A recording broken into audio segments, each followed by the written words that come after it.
Hello, this is Maeve. One moment.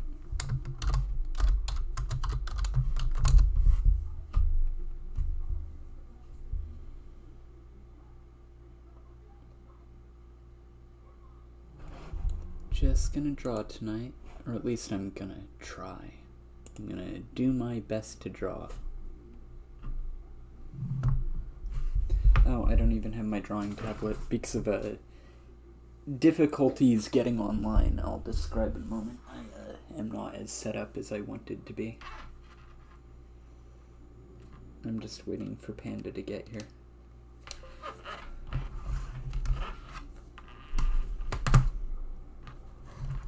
Okay.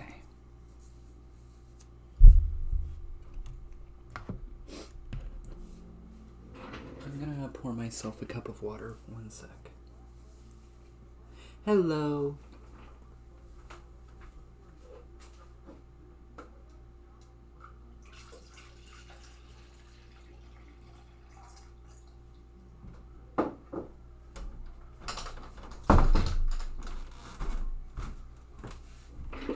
Hi, sweetheart. How you doing?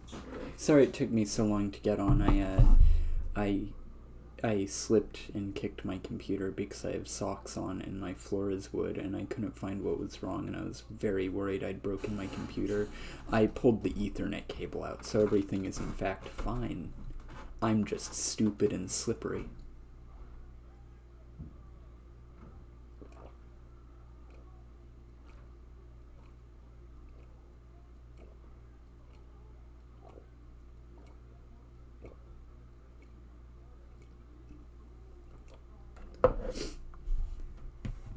Yeah, I'm glad you're okay. I'm sorry you're not better, though. I love you. Also, those drinking noises were for you. Also, these noises are also for you.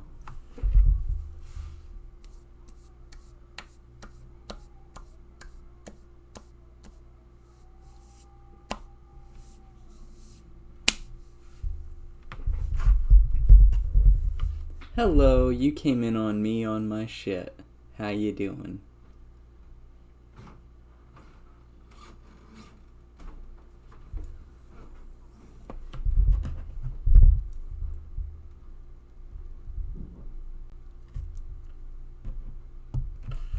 Okay, what am I gonna draw?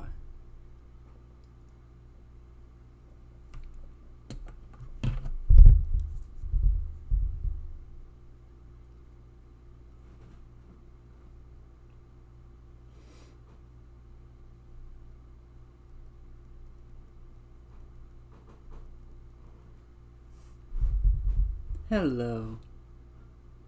Welcome to the stream. Weren't you going to draw some reds? Oh, that's correct, in her armor. Yes.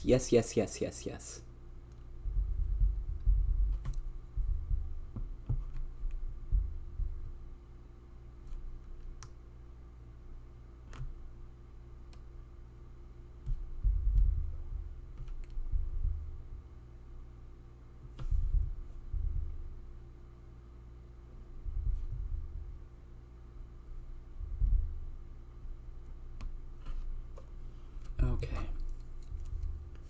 Let's see where this goes. Draw two people holding hands, very NSFW. Joke's on you. I can't draw people, or I can't draw hands holding. I can't even draw, like, figures interacting.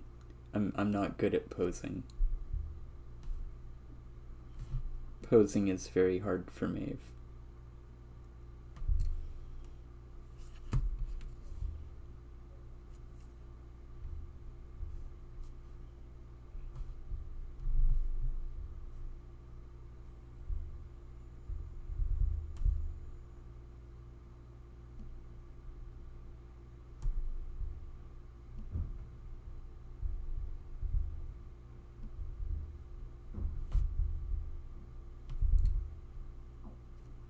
Okay.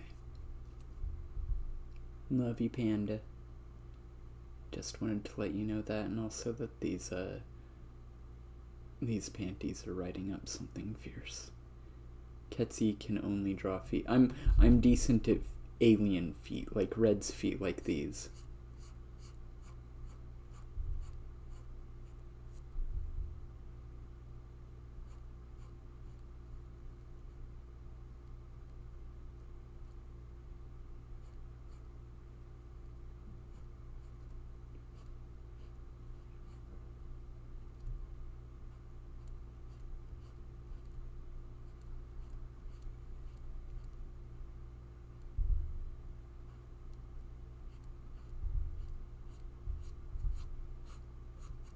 Like Red's little feetsies are like that, and her paw pads look like this.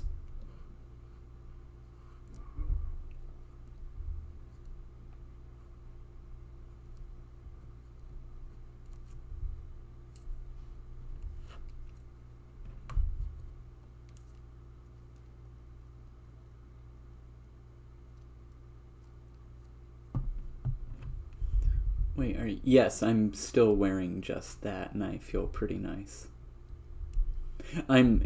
For everyone watching, I am 100% on my shit tonight. I am in full hot girl mode tonight. It's very nice. Full illegal hot girl mode.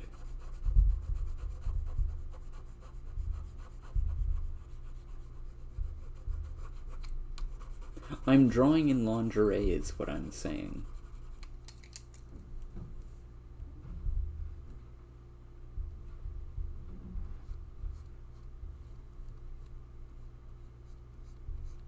Well, like what I have of lingerie. It's kind of a piecemeal set, and it's just what I've collected.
I don't know how you manage. I'm naked in bed, but under the fuzziest blanket, and I'm cold as fuck.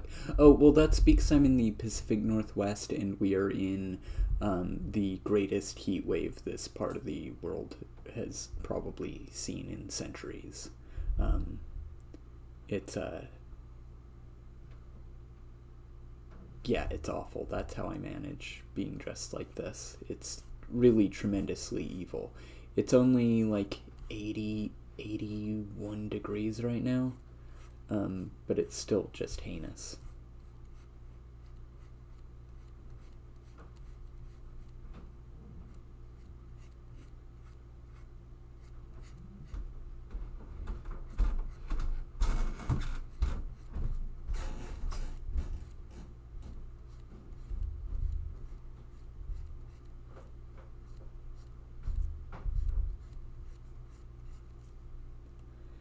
It's 77 here. Ugh.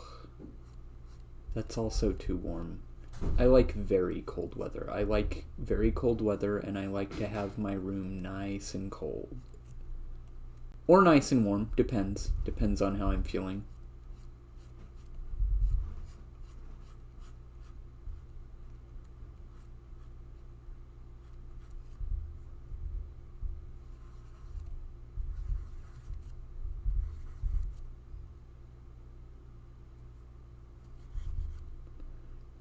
God, you'd love my room at the moment. Is it chilly or... Oh, freezing? Yeah, I like a pretty freezing room. Oh, when I'm sleeping. When I'm up and about, I like everything to be mid to high 70s, but not because of natural temperature. If it's natural temperature, I hate it. But if it's artificial, I love it. But when I'm sleeping, I like it to be like just a little chilly with like a window open, and I like to be all snuggled up with my face exposed to the cold, and I sleep so well. I haven't had that in a while now. Probably won't ever have it again. But yeah, that's how I like to sleep. Okay.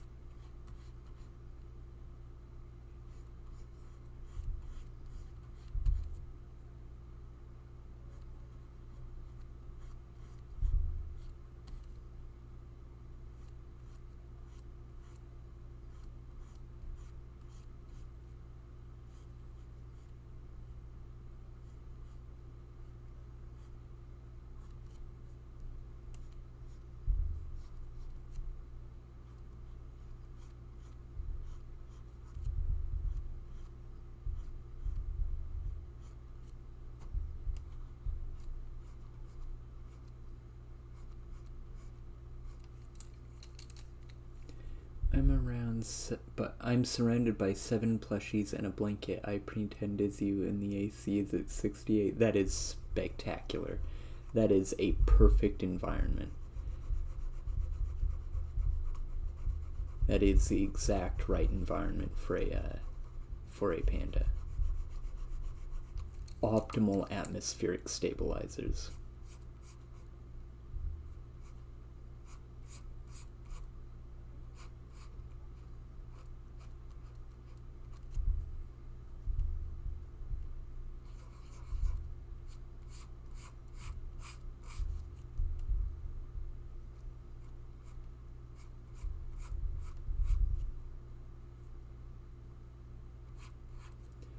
I like it being cold in my room so I can pile on the blankets, especially since if I get too hot in my sleep, I start having really funky dreams. Same. God, her thigh big here. Bigger. I'll think about it.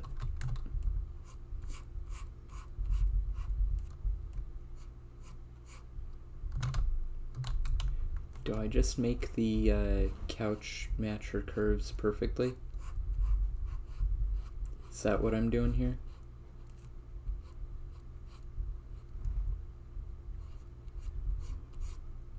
Yes, it is. It's what I'm doing here. This is a custom Red Prince couch.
And of course a scimitar because I like scimitars.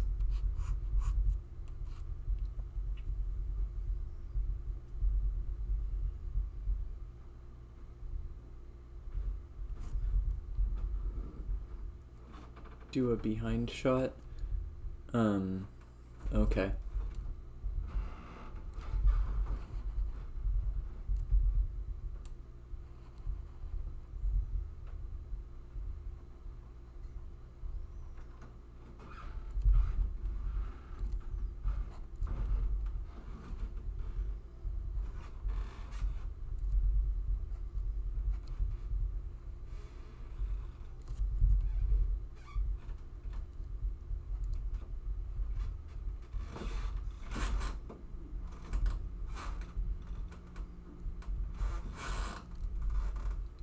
pain.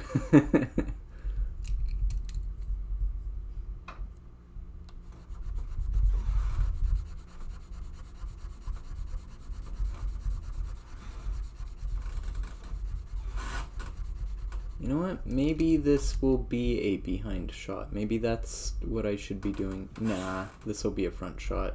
I want to have her hand holding the scimitar be visible. And I could not easily do that with a behind shot. Once I had a dream where at the end I was eaten by the manifestation of greed as a pile of black sludge, as I had become one of the miniatures in one of those 90s playset commercials. Good heavens!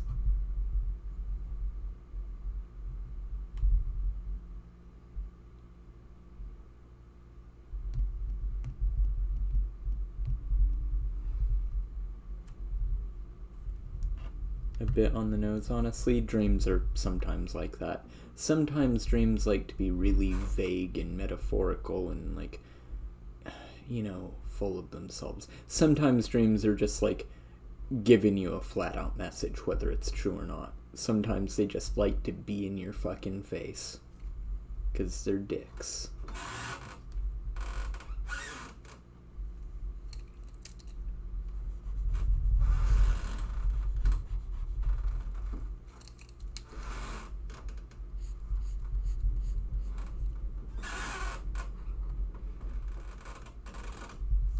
Okay, layer, new layer, paint layer.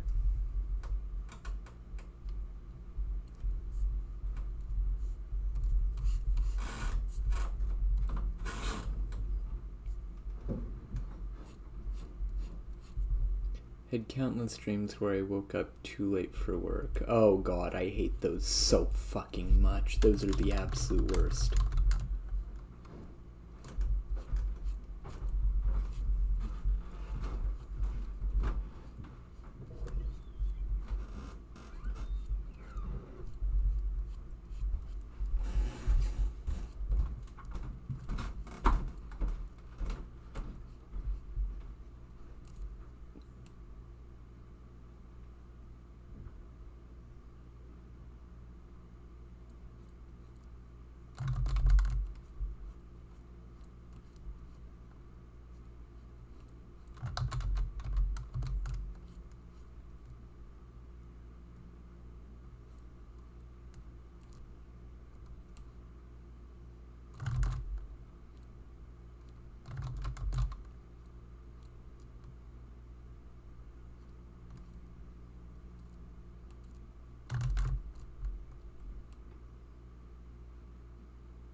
Had a dream where we were both deer. Yes. Had a dream where we were both deers and I was a smaller deer and we did forest things and it will always stick with me. That is such a beautiful sounding dream.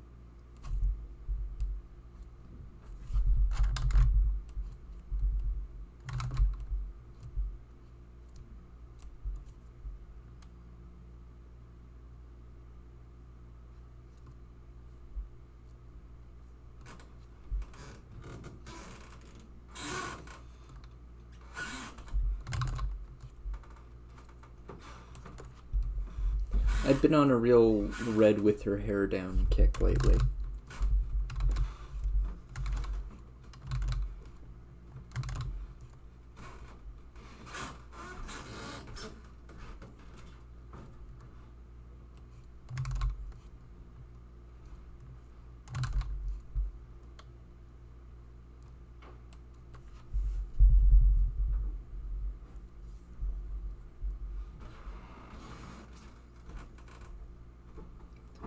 Try red with no hair. Well, I mean, that's most for ref pieces, like for her ideal, like, head shape and stuff. A lot of those count as red with no hair.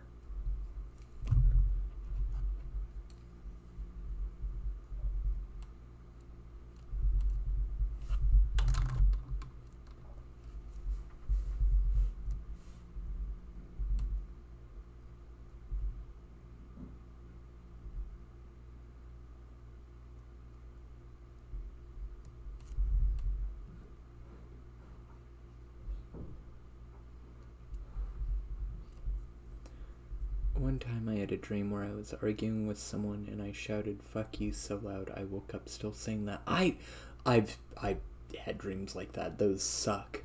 Red with baby hair. Okay, draw almond. Draw depression. Draw snoot. Draw baby hair. I know.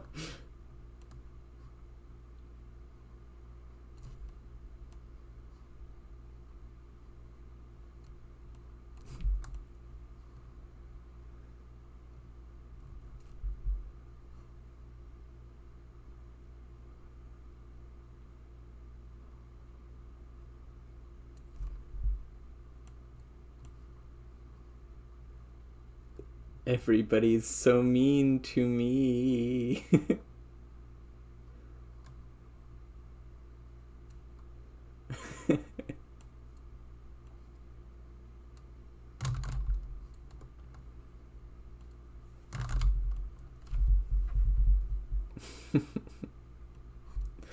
Best dream I ever had was I walked into my room in my old house and a little dachshund was sleeping on my bed with the sun beaming in, and I climbed in and snuggled with him. Basically, all the rest are nightmares. Oh man, yeah, that's yeah. Most of my dreams when I have them are either phantasmagorical and I like wake up in an altered state and I'm frustrated and confused, or they're like nightmares.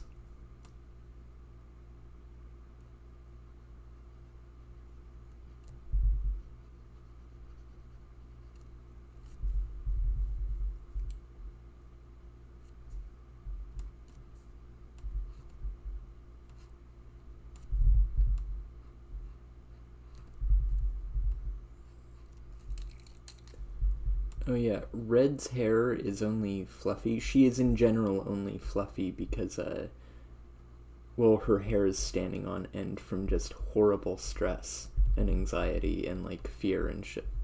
Um, but when she's like safe and calm and feeling all right, um, and not excited in any way, even if she's excited in a good way, her hair stands on end.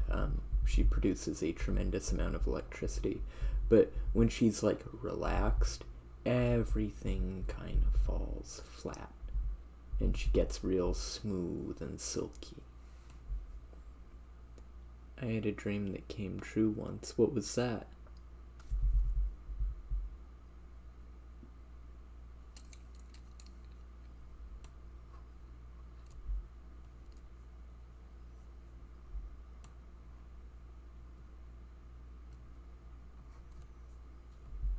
Dating you. Excellent. That's one of the few times I'm glad a prophecy has come true.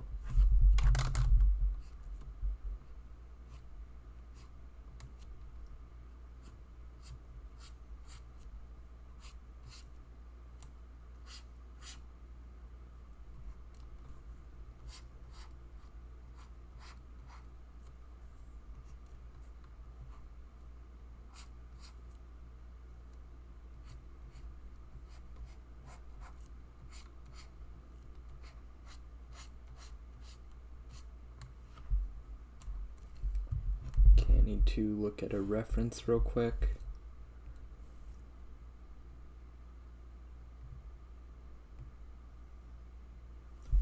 Since she now has official markings on her plastron, I need to actually keep her like detail accurate. What's that called? When you maintain someone's canon appearance? It's like a legal design term. Not on brand.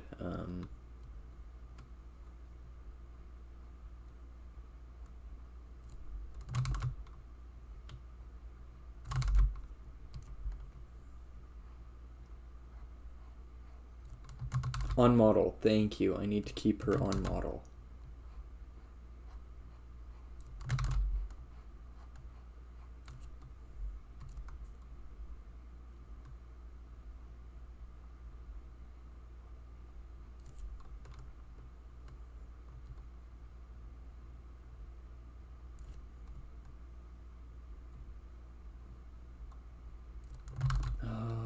that I have the next 2 days off. And then I work 3 days, and then I have 4 days off, and then I work 3 days, and then I have 4 days off, and then I work 3 days, and then I have 4 days off forever unless something happens and they have to call me in and I have to say, like, honestly, I could use the money, and I go in because it's only 2.5 minutes, 2.5 minute walk away to work. I do like that.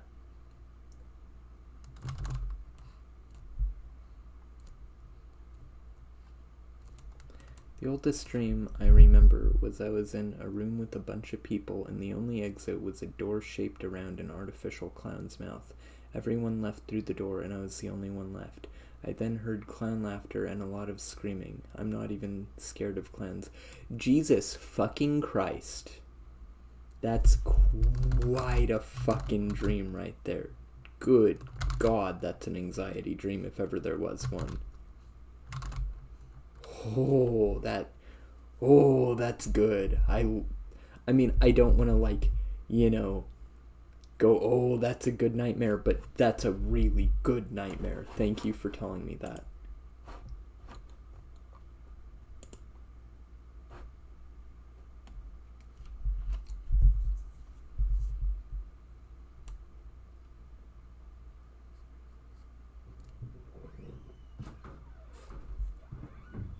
Okay, red can have a little bit of fluff.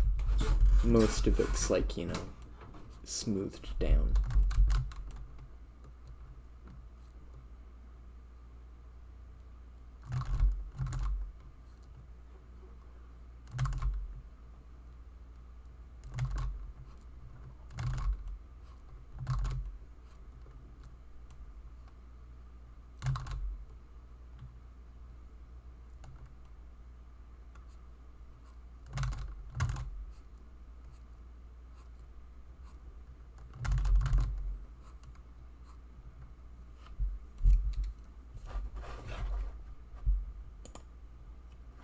Ferret can have a little fluff, yes, as a treat.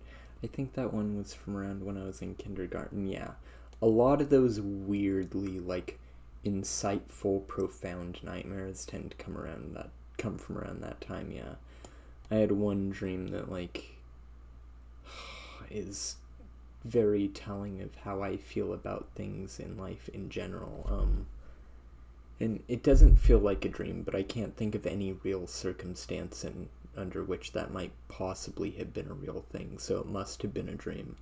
But I had a dream that my mother, father, and brother were at the top of a sandstone hill, and I was playing in the, like, gravelly, sandstony sand at the bottom. And this is, like, up in the California mountains, and it's like there's little bushes and stuff, not like a dangerous place. Well, there could potentially be a rattlesnake, but you're Californian. You're not too terribly afraid of rattlesnakes. You know how to avoid them.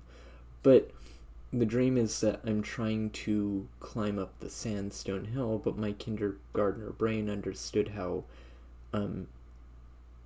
sand and physics worked, and I could not make it up the hill because every time I'd try, my small, like, toddler body would be just heavy enough to bring me back down again, and I could only make, like, a foot or two at a time, and I kept calling out and no one was listening to me.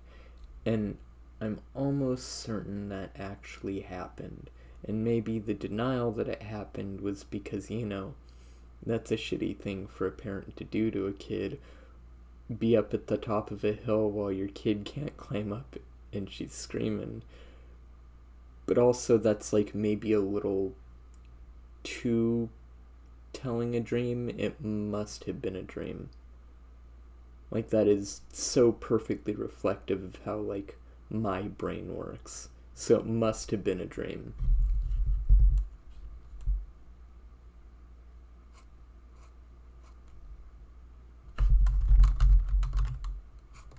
But also, if it wasn't, I would not be the least bit surprised.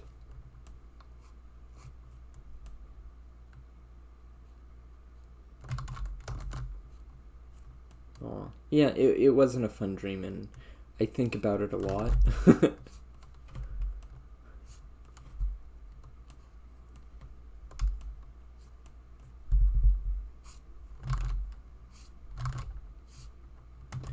once dreamed I was a berry girl, legit. God, I'm jealous. I've had a few dreams like that, but I usually wake up, like, you know, before it gets awesome. I don't have those kinds of dreams often enough.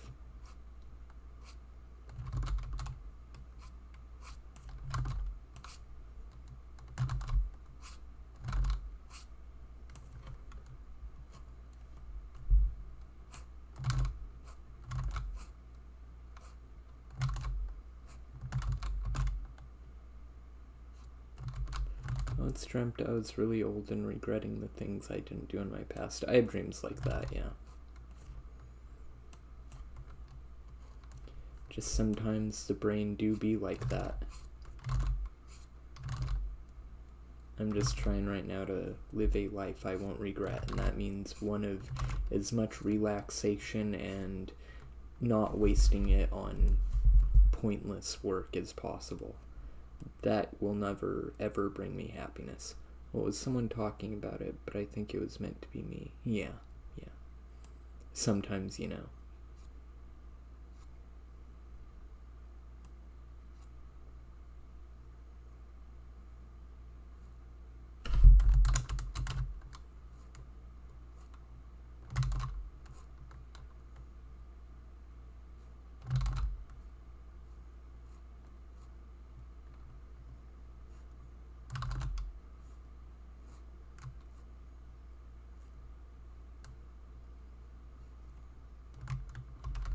Yeah, that looks terrible.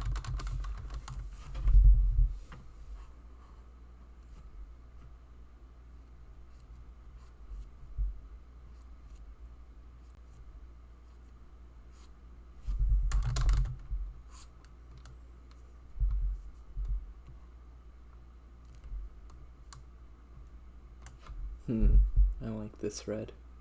This is a good red.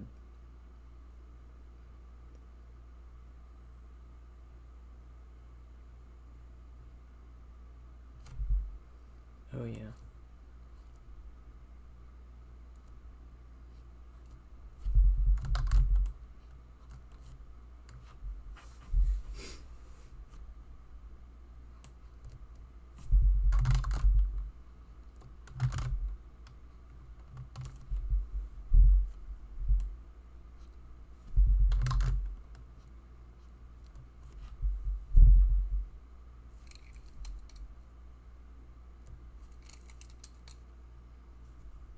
Panda's going to try to sleep now.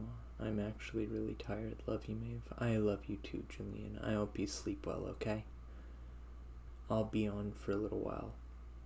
I wish I could turn off the stream and come back on without it disconnecting, though, because I would like to maybe play some 13-2. But you know what? No, I don't feel like it. I'm just in the rush to do things, but I have 2 days off, and then I'll keep having 4 days off, so no rush. I'm good. I will draw a while.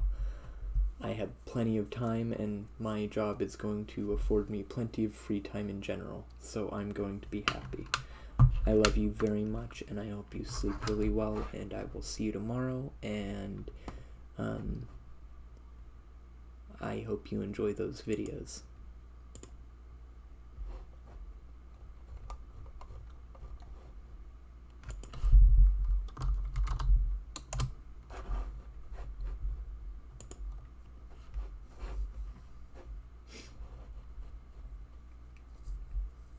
I'm glad you do.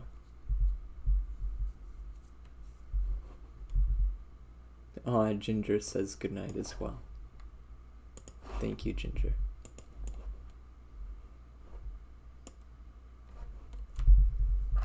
Okay.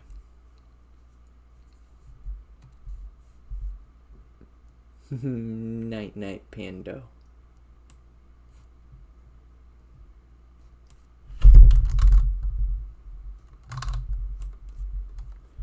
The fun thing about Red Prince's design, or one of the fun things, is that this apparent lingerie is like just her skin. She just looks like that.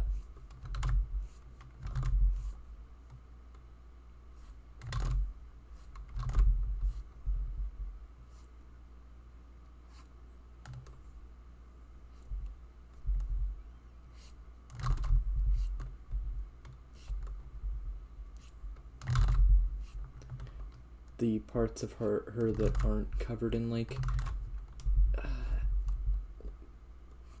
a naturally occurring like linen almost are covered in like a fluffy gray fur, and I think her skin is probably like kind of a lily white.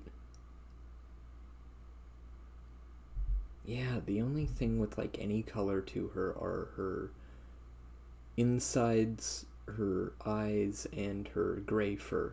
Is the other person you're talking to on Discord or something? Yeah, that's my partner Julian. He's just in bed. Usually he'll chat in a Discord chat, but when he's sleepy, he just has Discord open. Something about his phone makes it difficult to do Twitch and Twitch chat from his phone, so he has Twitch playing on his computer while he sleeps, and he chats to me on Discord on his phone. So honestly, I'm just like audio for him. It helps him sleep. And honestly, it makes streaming really worth it.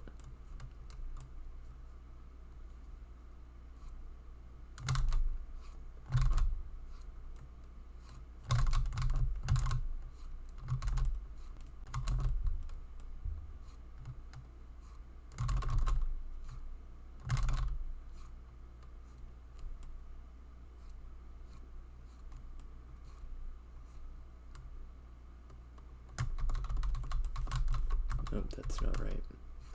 I just realized I've never shown these, oh, I need to look at that reference again. God damn.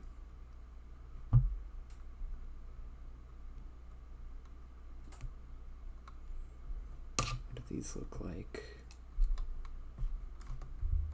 Oh, okay. Yeah, they might just be like this. This is actually part of her design I have not explored fully enough. Because I'm me and I'm weird. And none of my characters have sex organs. They just don't. None of them do.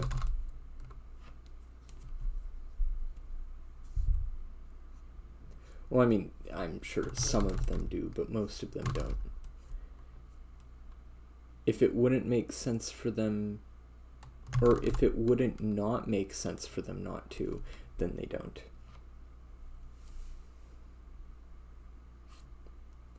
Just one of my idiosyncrasies. My characters also tend to be sex repulsed.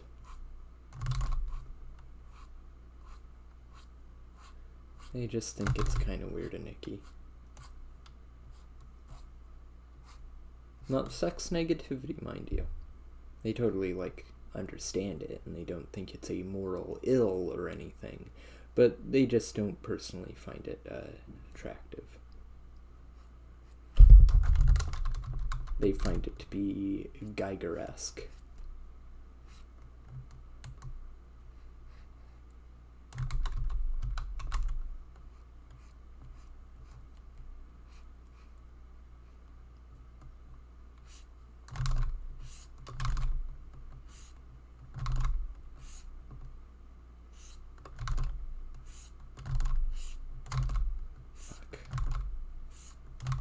Why are her feet so long? Okay.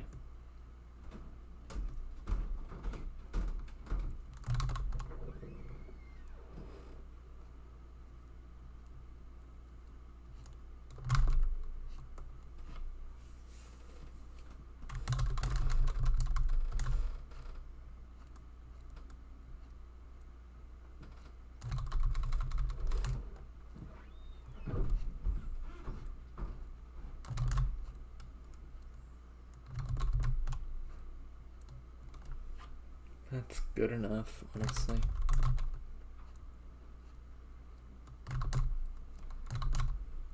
Just real simplified.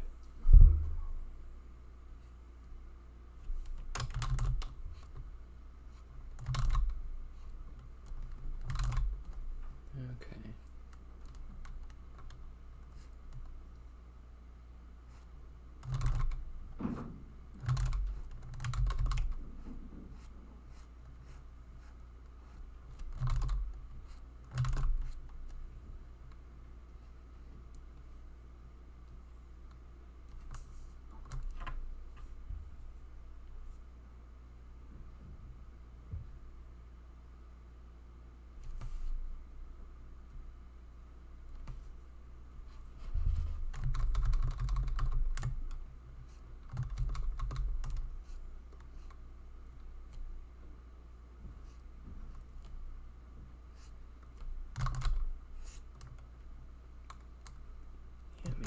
better.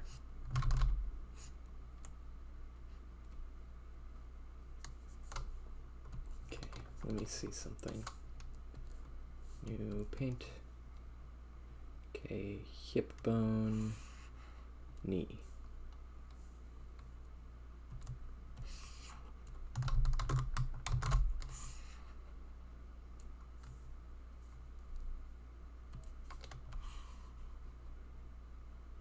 Hip bone.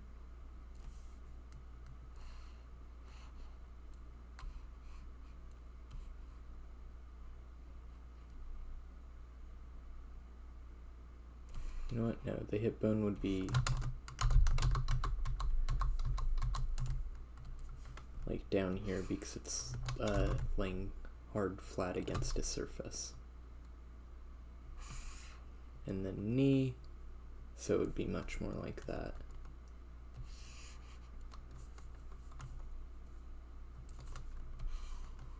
And then like thereabout.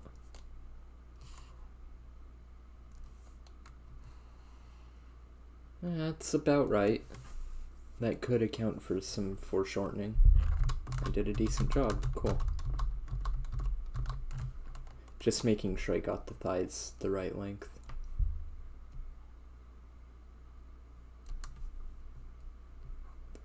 And then her elbow's resting here, and then her forearm is resting here, and then her hand, her very long hand is just kind of dangling because she's got a very long hand. Her hands are very long. And they have 6 fingers, just like her feet have 6 toes.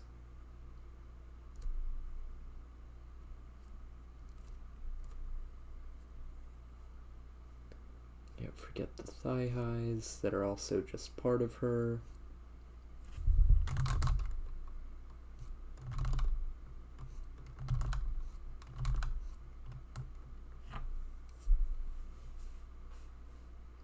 It's like her fur is gray, and anything that isn't fur is like a pale, pale white.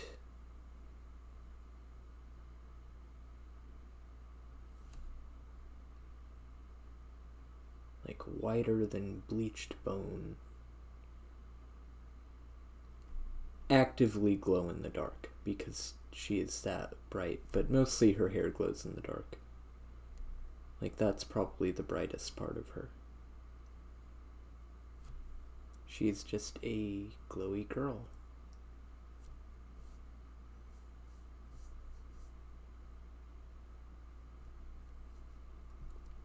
She's the light of many people's lives. Okay. Layer, new paint. Okay.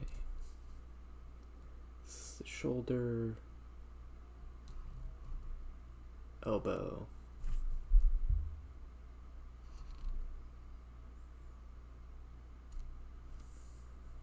Okay.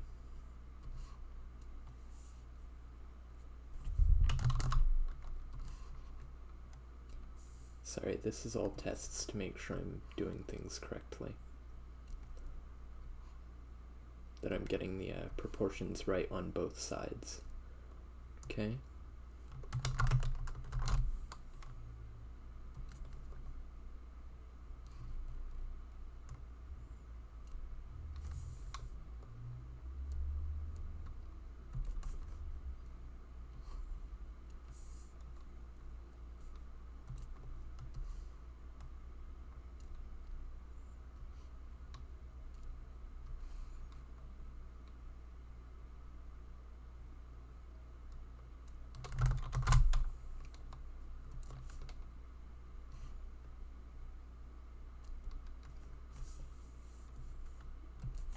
Like this right here is actually her wrist.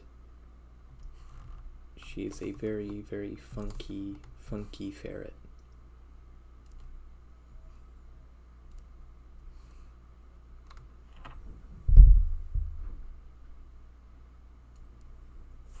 Okay.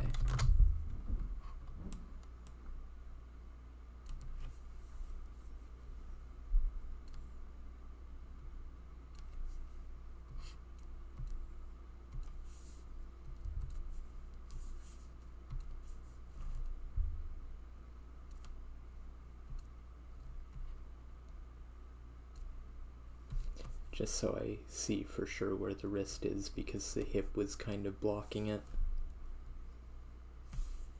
Or not the wrist, where the metacarpals end. That's it. Her fingers begin down here, but her metacarpals are very long. Those are the long, narrow bones that run from your wrist to your knuckles. Here's her wrist. Here's where her knuckles begin. No, her knuckles might be here and her thumbs might be here. But whatever, either way, her metacarpals are very long.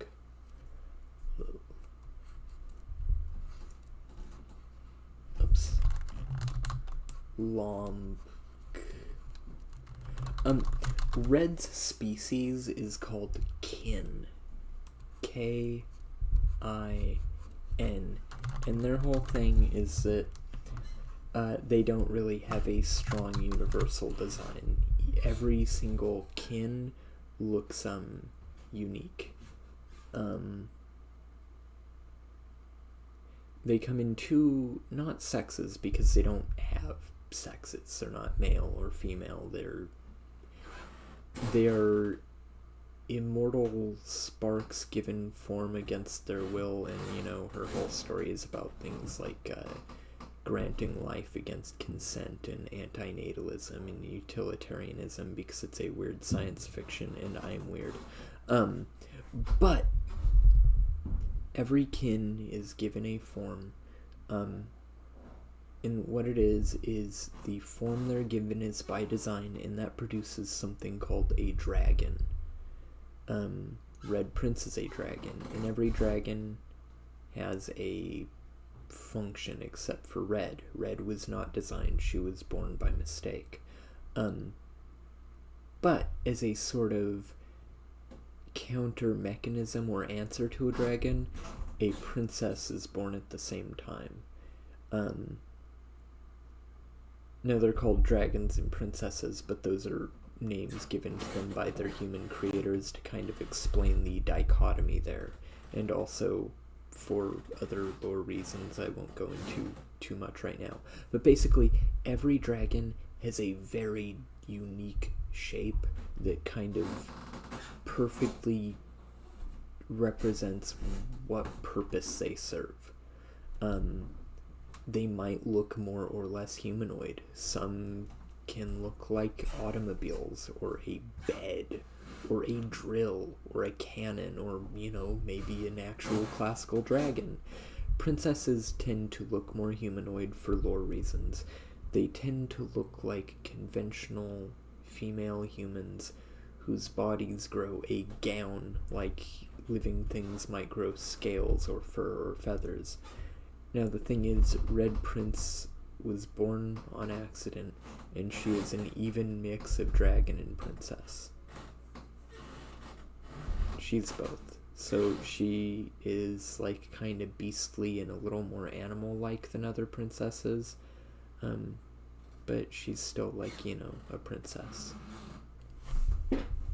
She still grows a dress and can perform miracles.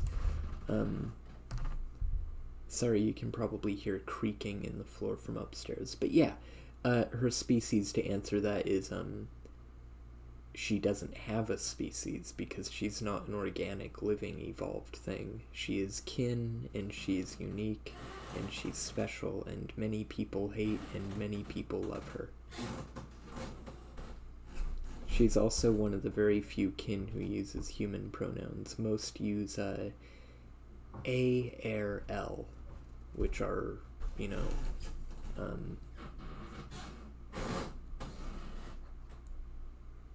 me see.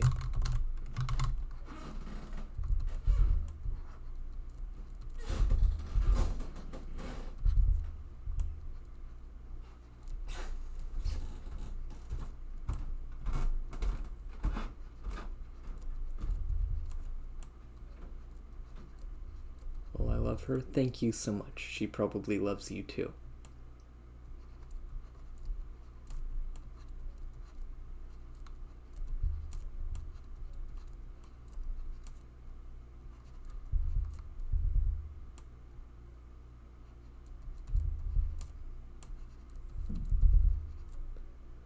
Most, did you come up with all this lore? Yeah, and there is a lot more of it. It's like my passion project. But yeah, most kin use A, er, L pronouns. She uses she, her, though. Because, she was not, socialized by other kin because they were kind of awful to her. She was instead socialized by the last human, and she kind of caught on to human culture and human ideas and liked she, her pronouns. She thought those were the prettiest ones.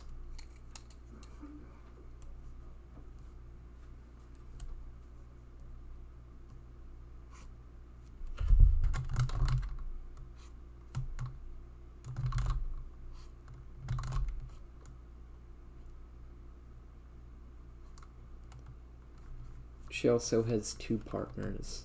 The last human, whose name is Scarborough, and they use they, them pronouns, and also another human, but not officially human, because of weird lore reasons. Technically human, probably closer to human than the last human is. Probably closer to us human than the last human is. And fair name is Ibriga.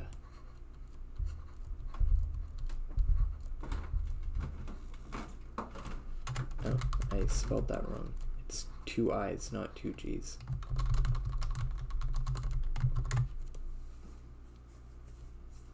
You should write this down somewhere. Oh, I've written it down extensively. I'm just going over it right now because I like gushing about it. Let me see if I have a picture of Ibriga I can bring up. I might not on my computer.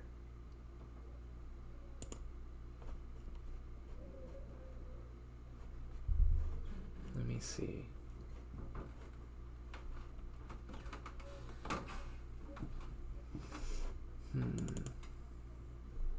Do I have any good pictures of Ibriga on my computer? I hope. I might not.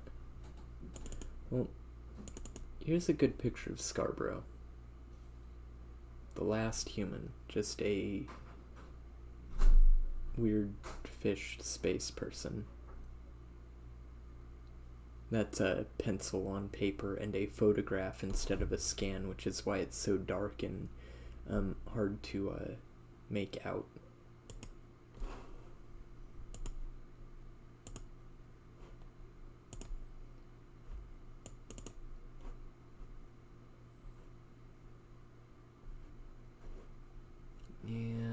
Looks like I don't have any good Ibriga art on my computer right now. I'll have to move stuff from my phone. Oh, unless... Nope, no Ibriga. Shit. That's weird that I don't have any art of him. Yeah, I've got to fix that at some point.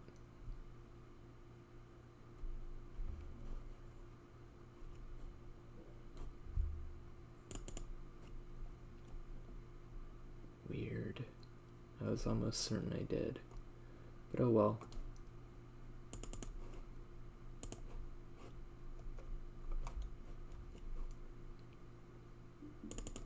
Oh, I don't know if you've seen it. I showed it last stream, but I can't remember who's at my streams. But here's the last thing I drew of Red, the most recent thing. This is Red's true penultimate form. Space Princess.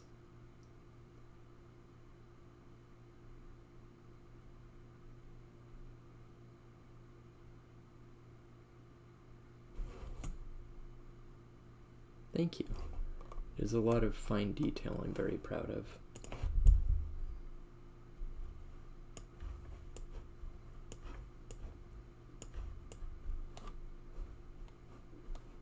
You can see the 6-fingered hands and her weird little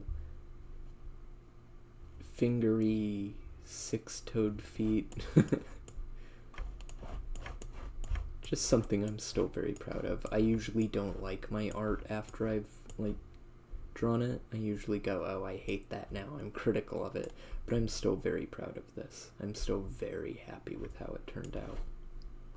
And all of this dress is part of her. She just grows out like we do hair, or birds do feathers, or fish and other things grow scales. I think I missed the last of that stream. Great outcome. Aw, thank you so much. I'm very proud of it. I'm very happy with it. And also, yes, she is the devil.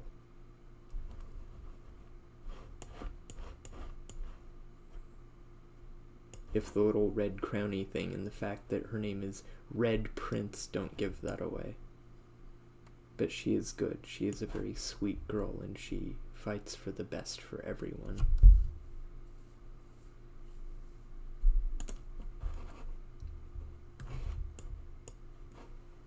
Oops.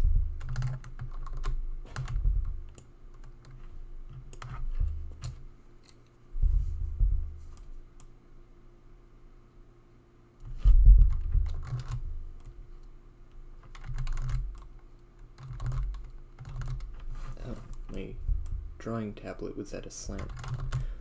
Why am I fucking up these straight lines so badly?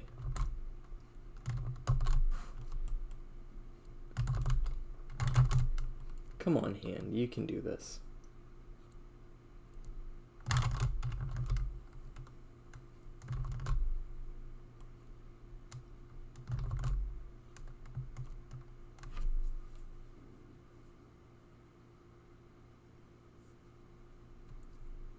Let me see if there's another piece I want to show right now.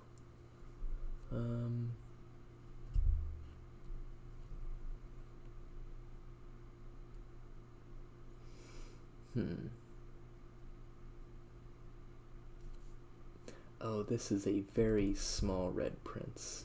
Oh, that's very pixelated. Damn.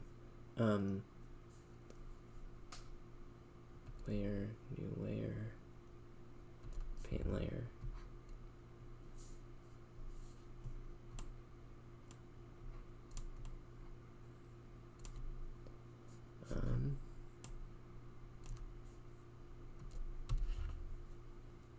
That's Red Prince. It's a very small little thing. It's actually in the corner of my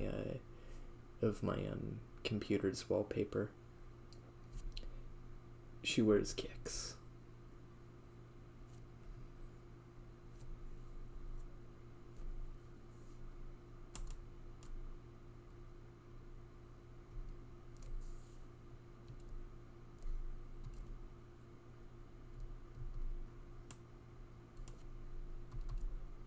Oh, here's a cursed little thing I drew a while back and still haven't completed. I'll give you a sec to appreciate it.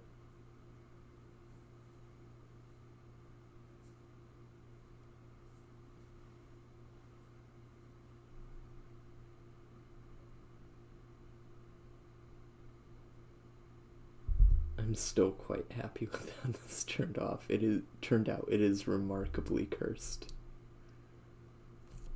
If you know what this is based on, you know, and you have my condolences.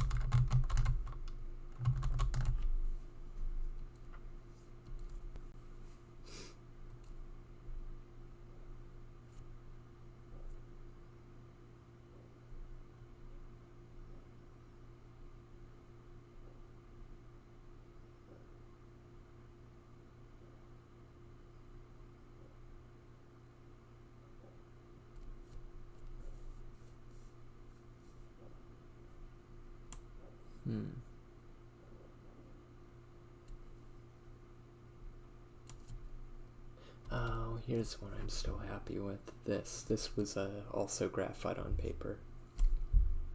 Big fan of big thighs. Thank you. Unless that's a statement, in which case, yes, you're correct. I am.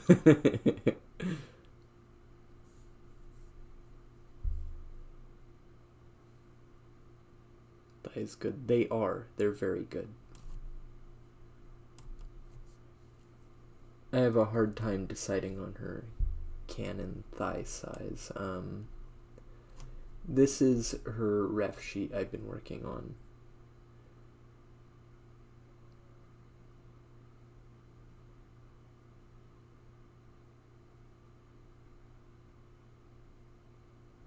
So yeah, she's got considerable cake and stands an even 7 feet tall.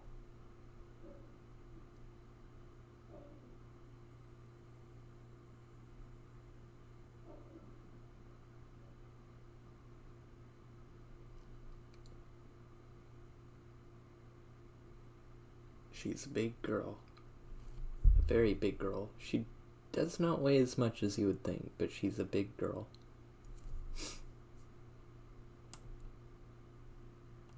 Alright.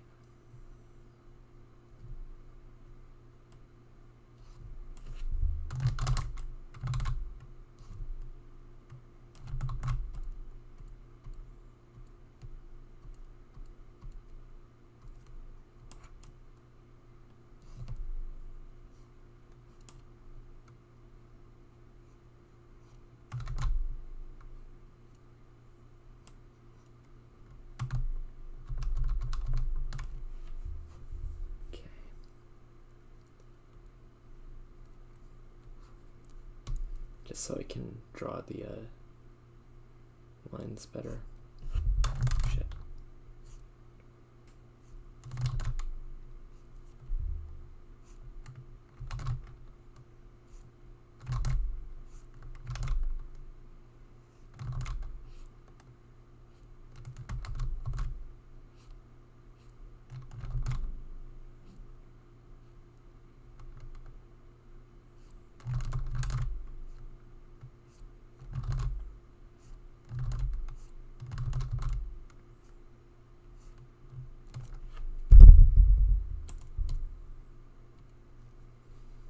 Okay. I don't know why I brought that. Oh, remember when Squidward ate all those Krabby Patties in the vault and exploded? I don't know why I brought that up. No, I do remember it. And I promise you I think about it a lot. More than anyone had rightfully ought to. In fact, I made a meme about it a few weeks ago when I was drawing. I drew someone with legs like that.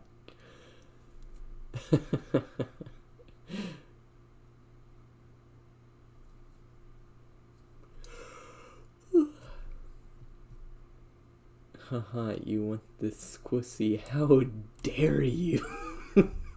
How dare you bring Squissy into my respectable stream?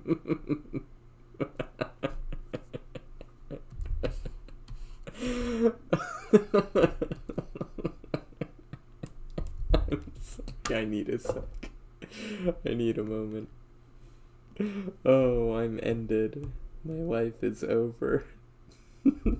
This is the type of streamer I've become, and I couldn't ask for anything else. I couldn't ask for any more than to be this kind of streamer. Squissy. Good God.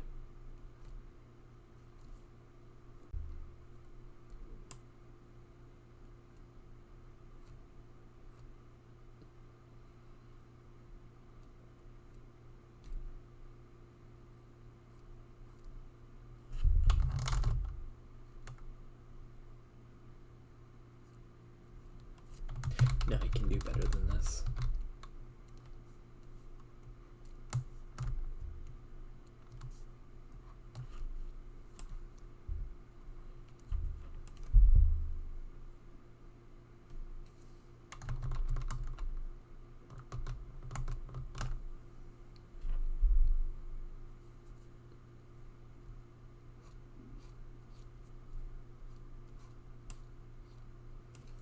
The answer, hold my hand to the screen and just draw that. That's how artists draw hands. They use their own hands.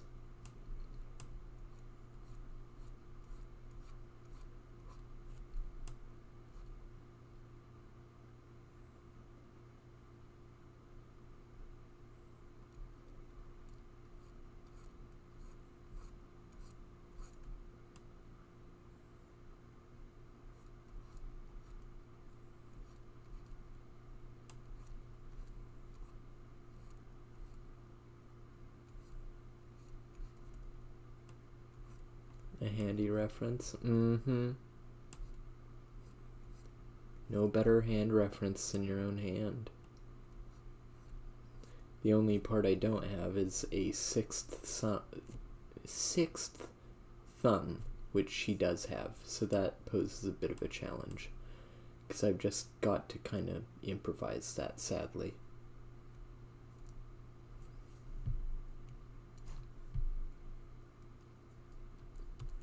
God, hands look funky. That's a pretty, like... Well, it's also the pixel width takes out a lot of detail, and it makes it look very noodly, but when you think about it, hands are honestly quite noodly.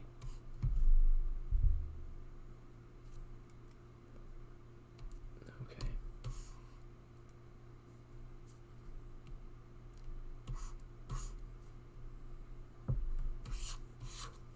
Okay, I need to copy this hand for size reference.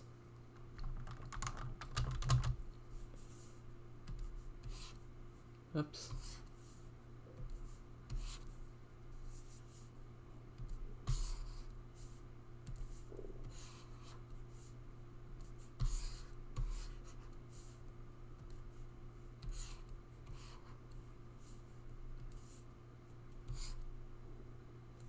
Okay.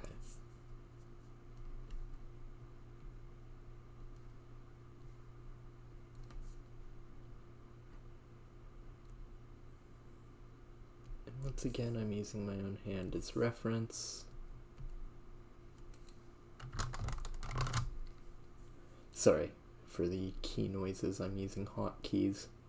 They make everything easier.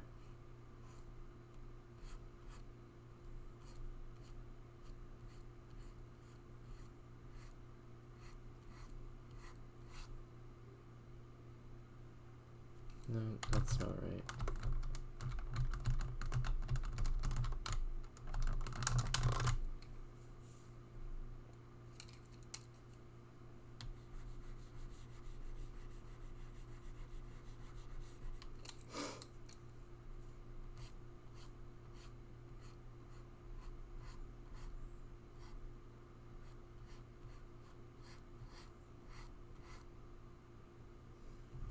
That's decent. Just make the second thumb out of modeling clay and stick it to your hand. That's actually brilliant. That's not a bad idea in the slightest. Wait a sec. No, her wrist is all the way down there. Fuck. Okay.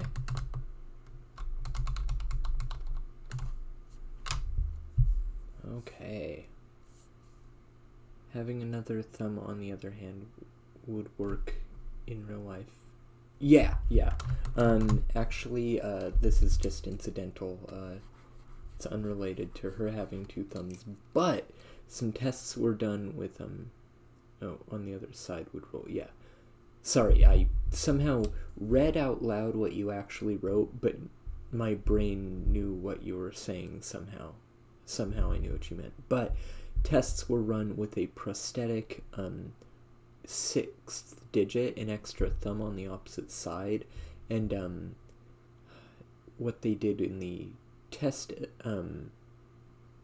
prosthetic was the extra thumb was controlled by a cord attached to the big toe. Now, there would probably be better ways to do this, but they just thought, hey, that's a good way for the test. Weirdly, the test subjects got a hang of it really quickly, and it made handling, like, delicate objects easier. It made picking up multiple things in one hand easier. They caught on to the ergonomics of having a second opposite thumb really quickly. So there's, like, evidence that it really works, and that humans, like, they don't have the proprioception for it necessarily, but they catch on to it really quickly, and it becomes kind of natural, and they get used to it, and they can figure out, how to use it more effectively than a normal human hand, and that's really wonderful. And it's also very validating to know that Red Prince's design technically makes sense. That's cool as fuck. It is, yeah. It's extremely cool.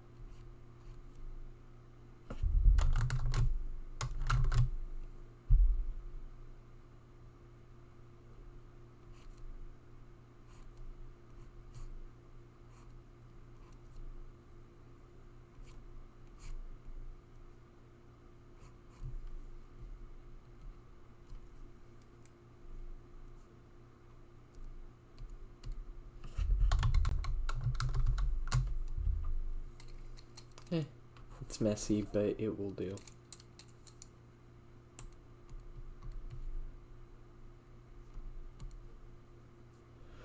Okay. Because I'm not doing a full piece out of this. This is just kind of a study of a weird gay ferret lady. Who's not actually a ferret, but is a bizarre, immortal alien space princess. Who also just so happens to be gay for girls. Because she has excellent taste.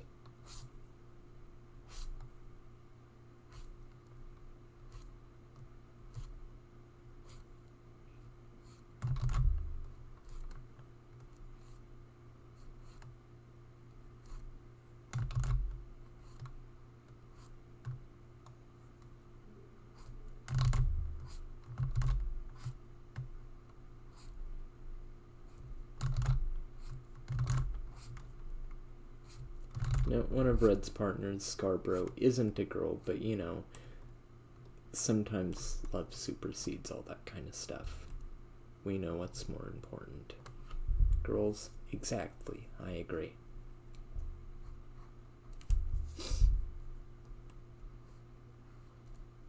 Oops.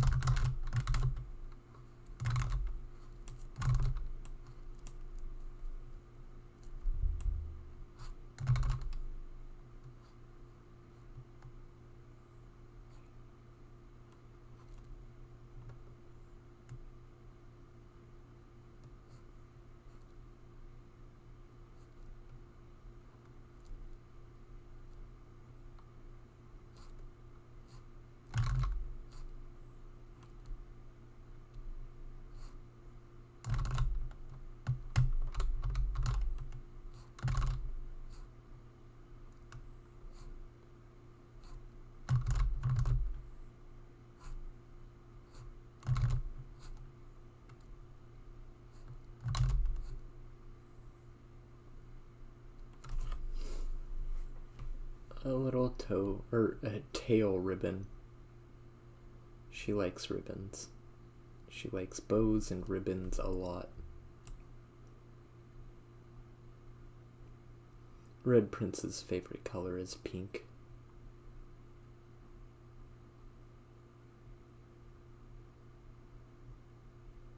Well, red and pink interchangeably. Despite having like much better color vision than we can ever even dream of having, she kind of thinks of pink and red as kind of a collective color.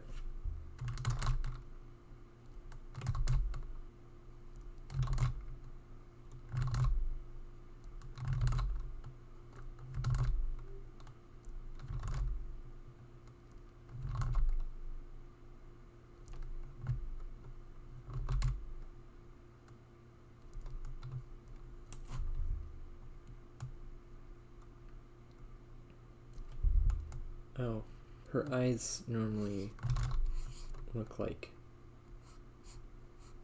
this. But, they can open up like this. Because one thing that's interesting about kin that I don't talk about enough is that they can communicate by something called eye sign.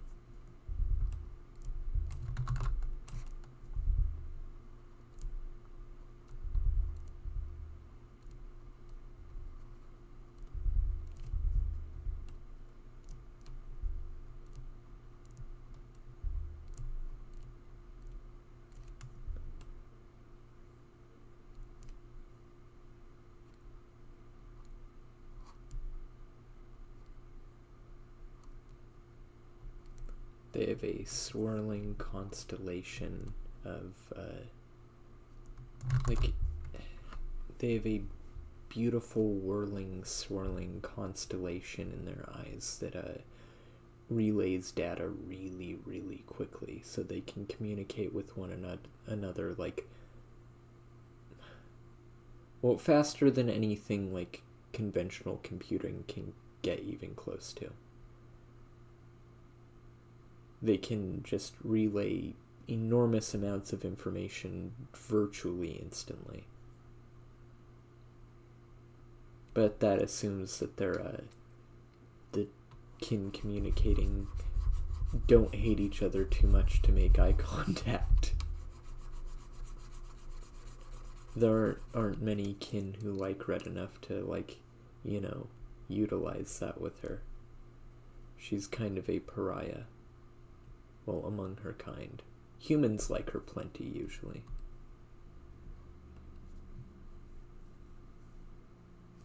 These fingers are probably too short, but I'm not going to worry about it right now. In fact, they're definitely too short, but I'm not going to worry about it right now. This is just a fun little study. I think this will be her official ear design, though. I'm really liking that. Yeah, I'm liking that a lot. I think that's just gonna be a keeper. What happened to all the humans in the QCU? What's QCU?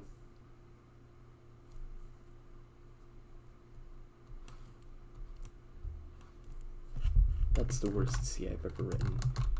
Quetzal Cinematic Universe. Yay. Well, you know how sometimes when people find out that they're not gonna make it, they make some rash decisions and they do bad things because they're stressed and they're afraid and they're angry, and they hurt those around them, they lash out because things suck. Well, imagine all of humanity getting such bad news that they decided, fuck it, we're going to do all of the bad, and we're gonna make everything really tremendously awful for everyone, and make it impossible to fix forever. That's what humanity did, and then they burned out. Specifically what happened is, I'm not sure, 22nd, 23rd century, not too long from now, humanity discovers anomalous non-decaying particles that ignore the Planck length and have no half-life, they don't decay, nothing, they're immortal, basically.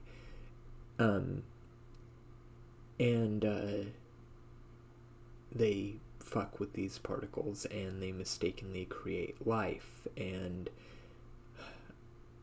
based on the ideas they can, infer from these particles and the life created from them, the kin, what they determine is that an immortal soul does in fact exist in this universe, and that only kin have it, and that means humans don't, because kin live forever. They cannot be killed, and if they are killed, they come back. Their bodies reform because the particle that comprises their body is a platonic ideal, meaning that when it is altered in any way, the universe acts quickly to correct it. They can't die, basically. They are perfect, immortal, majestic beings. Humans aren't. And they go, well, this sucks. There is effectively an afterlife after the universe burns out, and they will live to see it. They will live forever. They'll get to see all the wonders we never will. Fuck everything. And they used the they use the sciences based around these anomalous particles to, you know, advance technologies specifically around burning up the universe as quickly as they could to hasten the heat death of the universe, just out of spite to rob a world from everything else that still thinks it has hope. And eventually, after, you know, a long time, not very long, a few thousand years, there weren't a lot of resources left. There were only a few humans left because they hadn't really gotten into, you know, love anymore. They were just jaded and angry and cynical for generations until there were only a few left. And all but one of those remaining few were so trapped in their anger and bitterness and paranoia and resentment that they doomed themselves and wiped themselves out.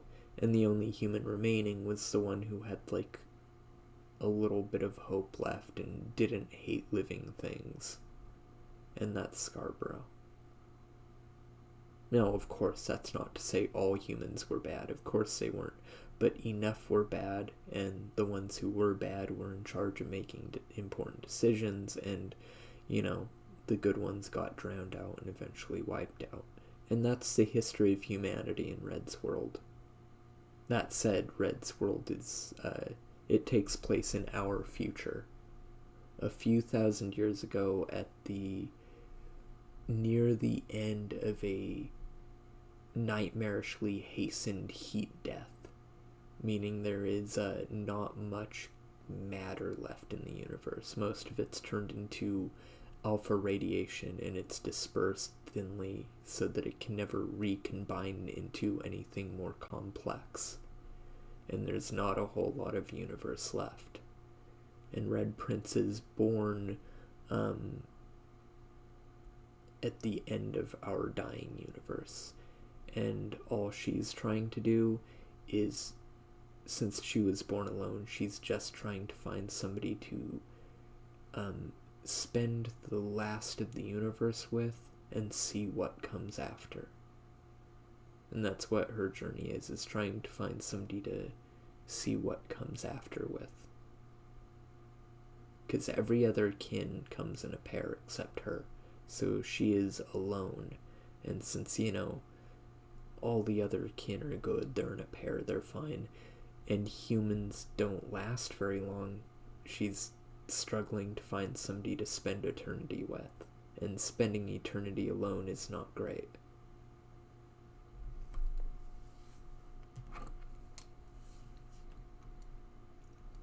She does not relish the idea.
Spoilers, just so you're not saddened by, you know, the nature of her story. From what I've told, she does find somebody. She finds two people, in fact.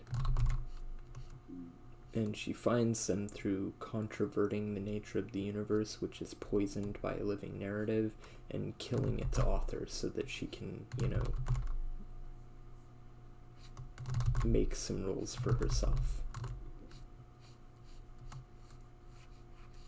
She makes her own happy ending on the body of God. metaphorically and literally.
One of the statements of her story is that the real world is inconducive to happily ever after by some, do you be like that? Yeah.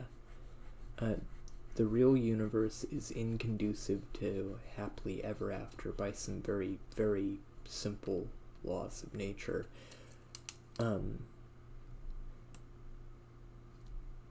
But by her love alone, she's able to circumvent the laws of nature to bring about a happy ending just by wrenching it from the body of God. She forces a happy ending because, you know what? Fuck reality and, fuck a meaningful, good narrative.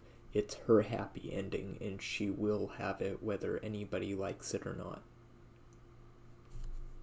So the canon ending is not a happy one, but the ending that does happen is one she gets anyway because she says so.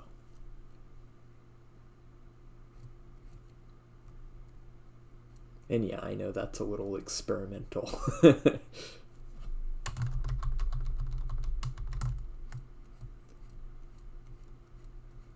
say that there is an official ending different from the one that I will be writing, and that the main character decided to have a different ending because she likes her ending more. Which, of course she would. Who wouldn't?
Sorry, I know this is boring detail work, but it's fun for me for some reason I don't even understand.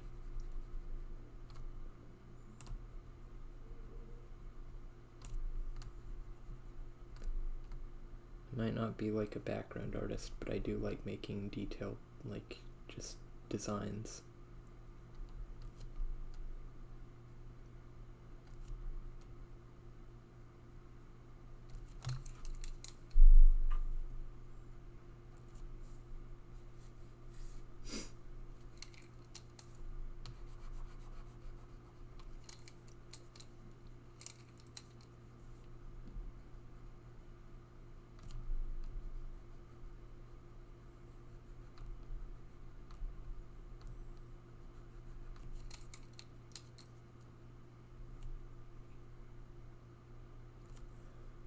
Here's an idea.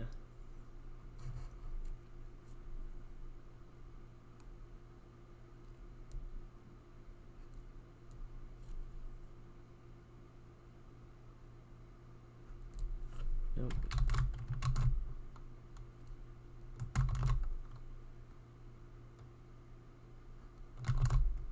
Ooh, why can't I draw that? Shit. Okay, CV, select, filter, adjust, artistic. Sorry, I'm looking at how to mirror what I have selected.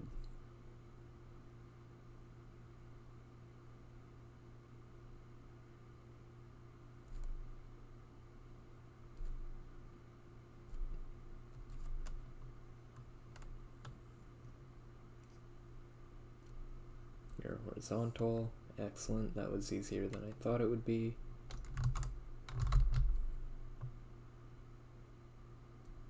Okay. Oh. Sorry for that fucking noise. There's just a bot in my chat.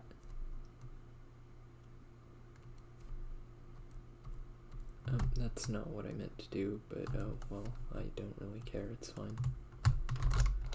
You know what? No, it was what I meant to do, but it had an unintended effect, but I'm fine. Okay, CV. Rotate 90 degrees counterclockwise.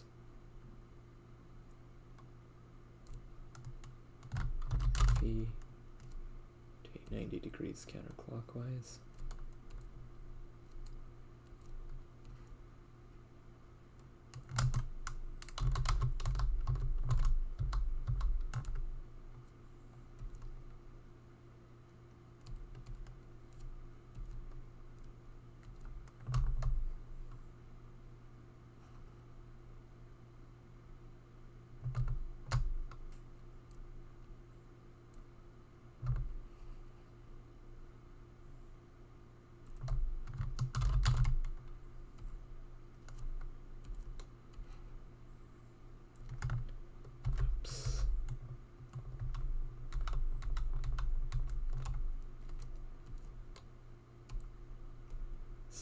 This is me just figuring out some spacing and stuff.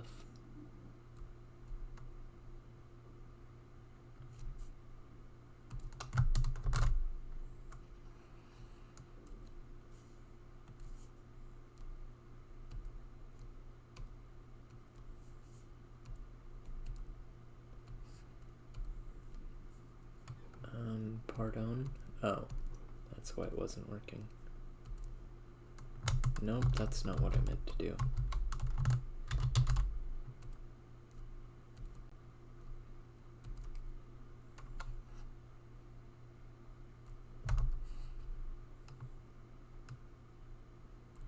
Okay, there you go.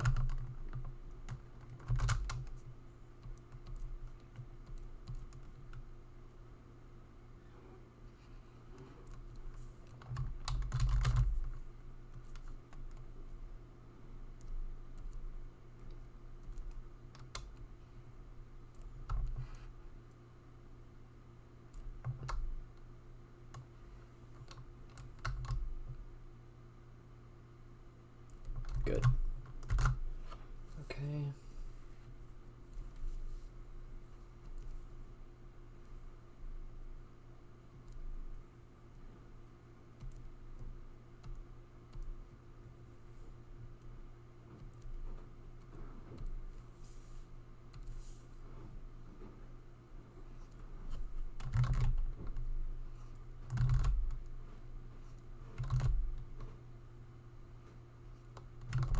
No.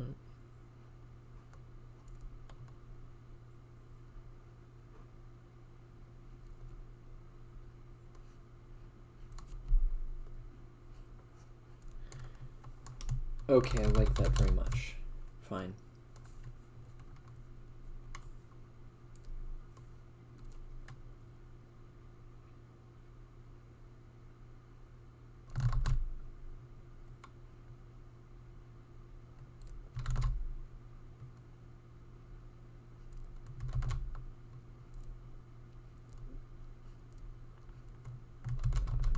Careful.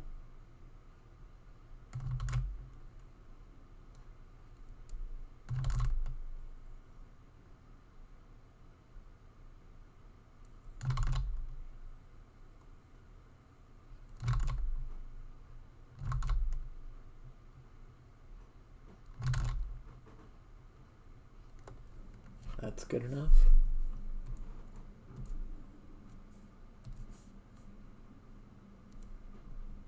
Oh.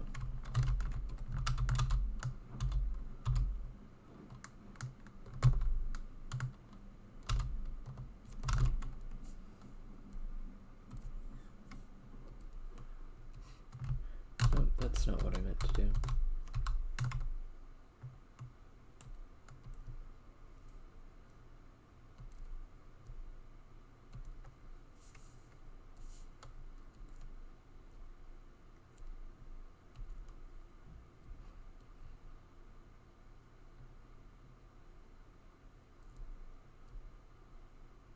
Okay. Destroy? Destroy what? Oh, the bot? Yeah.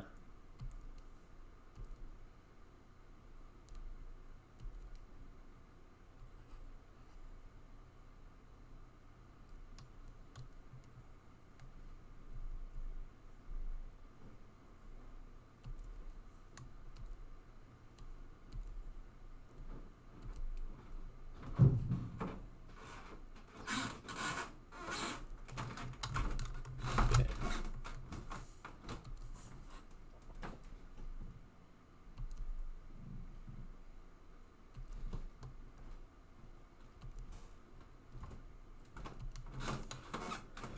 Okay. At last. This over-detailed little thing I made just for fun.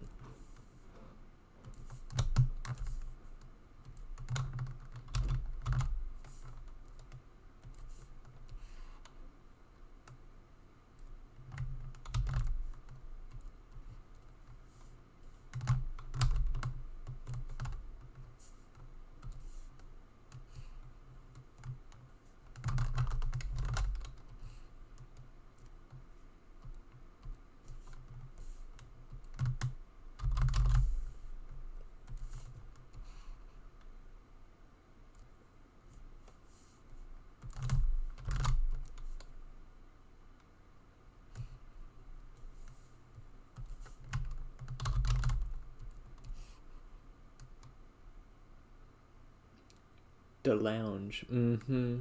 The lounge.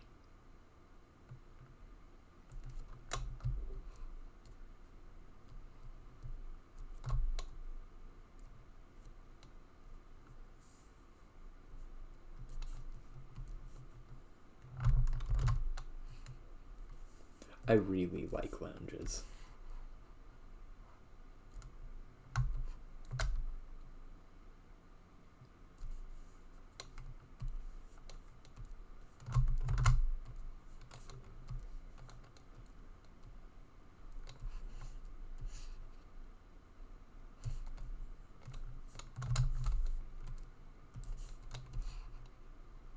Shit, it wants to snap to middle, but yeah, that's fine.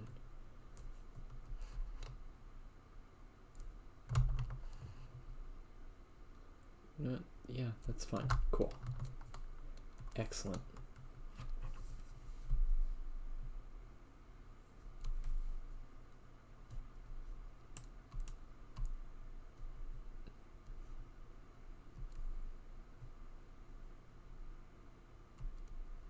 No, I'm merging them all into the layers below. I heard about this wacky couch a while back, yeah?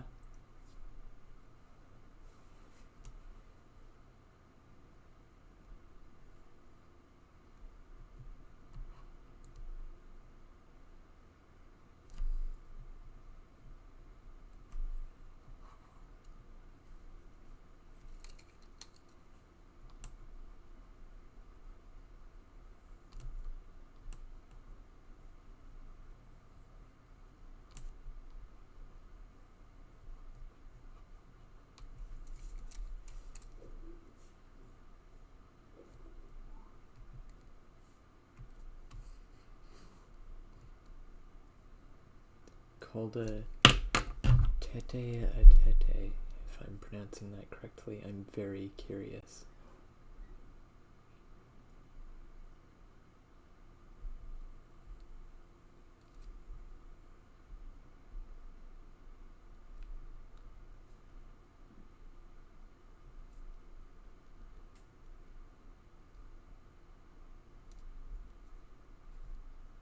Oh, okay, I've seen these. I didn't know what they were called. I like these a lot. Oh, that's really good. Oh, I'm gonna have to draw this at some point, like my own weird custom one. Oh, I really like that.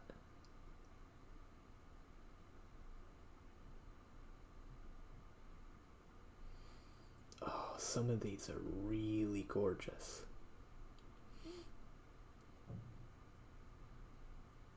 Wow.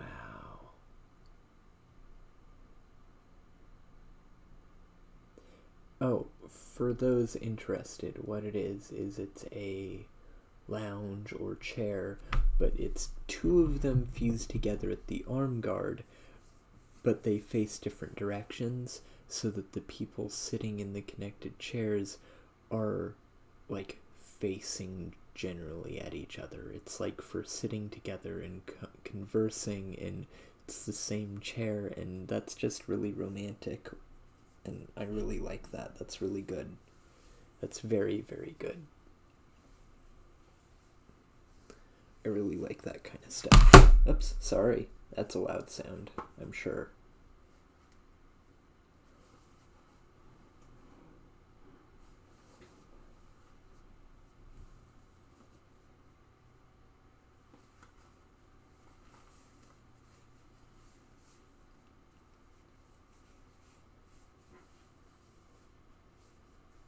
Sorry, just readjusting some clothing.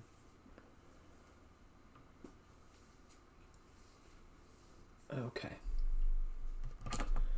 Don't know if I'll be doing this much longer. I might be ready to take a break for the evening, but I'll draw a little bit longer.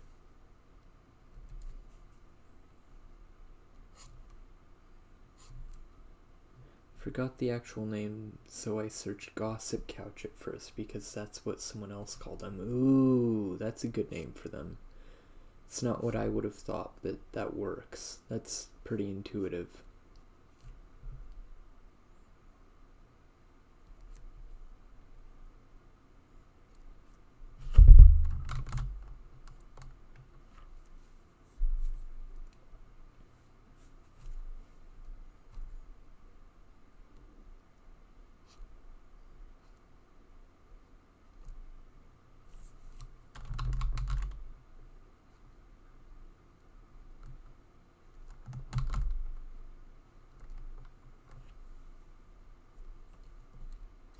Might as well make her other ear visible on the other side for furry purposes. Because I'm not going to deny my culture, my people.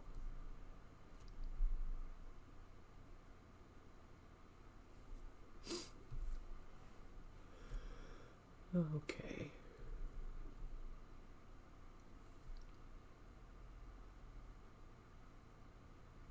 You know, her hand probably looks wrong because I think it would be more like that instead of like this. Which, you know what, let me try something. This might be very easy to fix.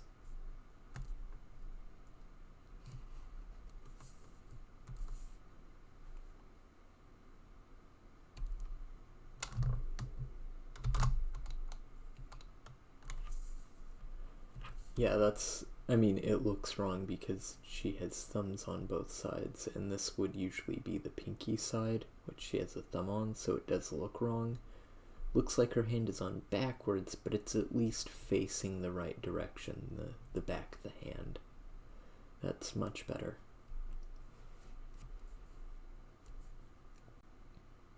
Oh, you know what?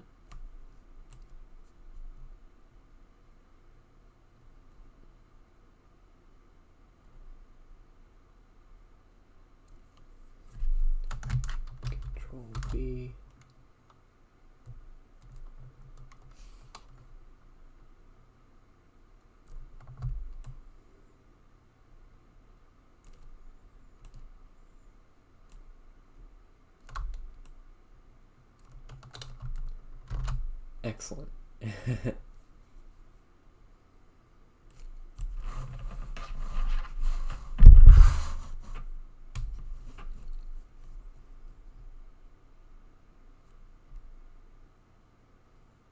Now I know it doesn't work very well visually because we're seeing it so dead on that you can't see the depth, but I don't have the energy to work out the depth of this thing right now.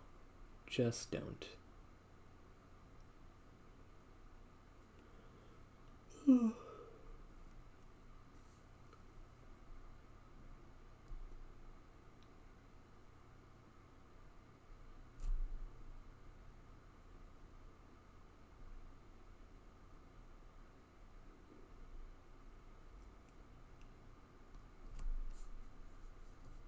Ooh. Did you see that with my mouse on the side? Ooh, it's messing up at the edges. That's really weird. Sensitivity fuckery. Okay, I'll be aware of that. This tablet I'm using was never amazing, and it's getting old.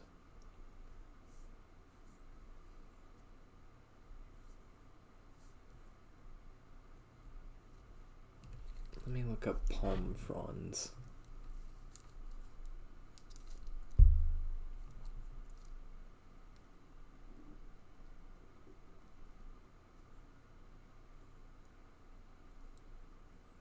Oh, gorgeous.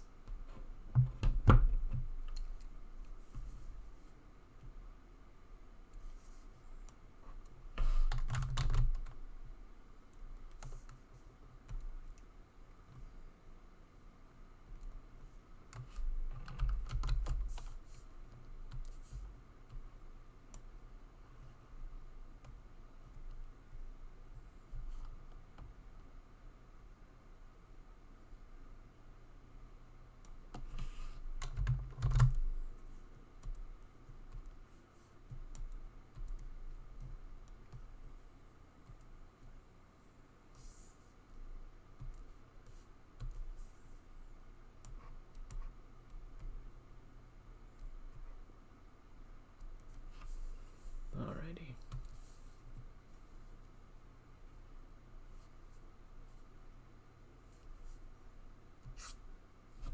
Ooh, not the tool I meant to use.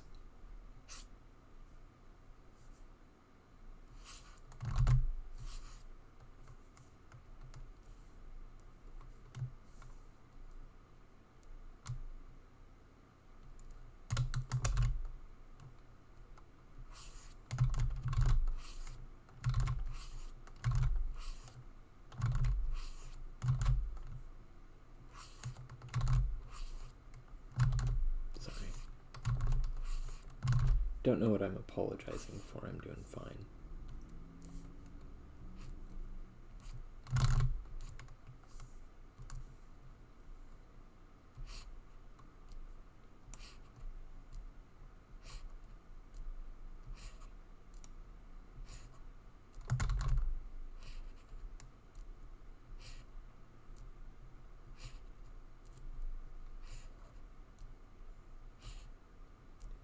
And after this, I'm going to play a bit of Final Fantasy XIV.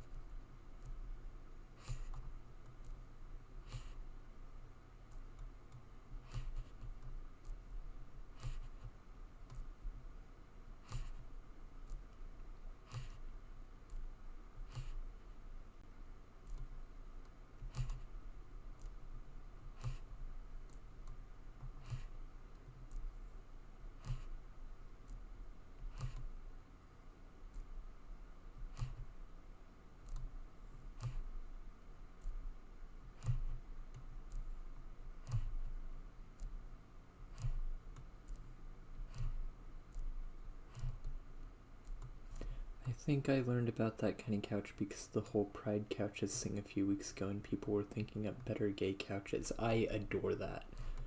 Yay. What a good way to learn about better gay couches. And that's like probably one of the gayest couches of all. Maybe even more gay than a normal chaise lounge.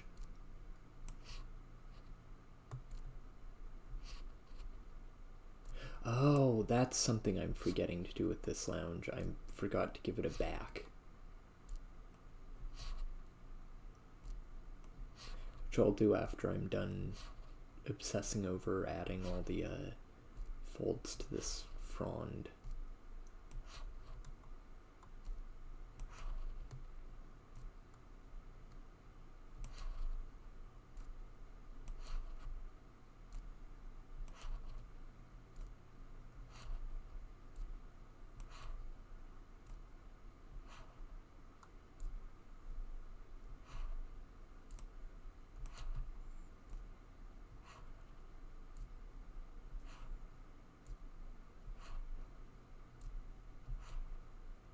It's making my brain happy to do this, but not my wrists. Wrist. Only one wrist is involved in this.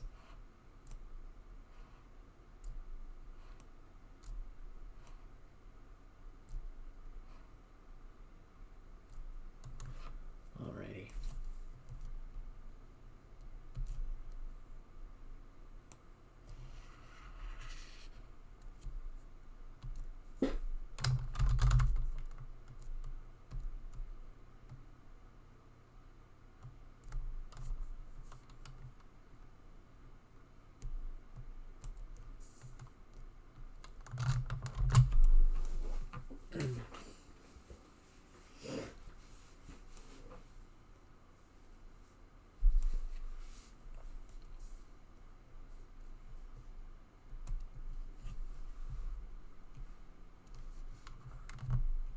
Sampling the color.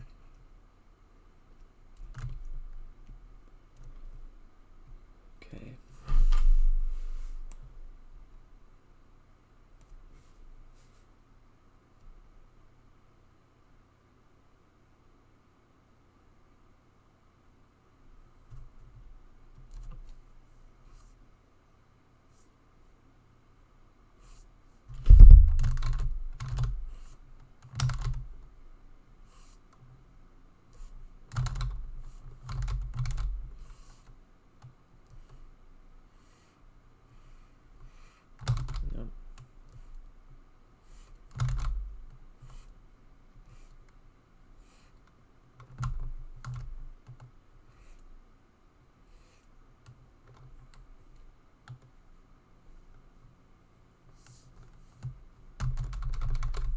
Do this better, and in fact I'm going to do it on an opposite layer so I can do exactly that.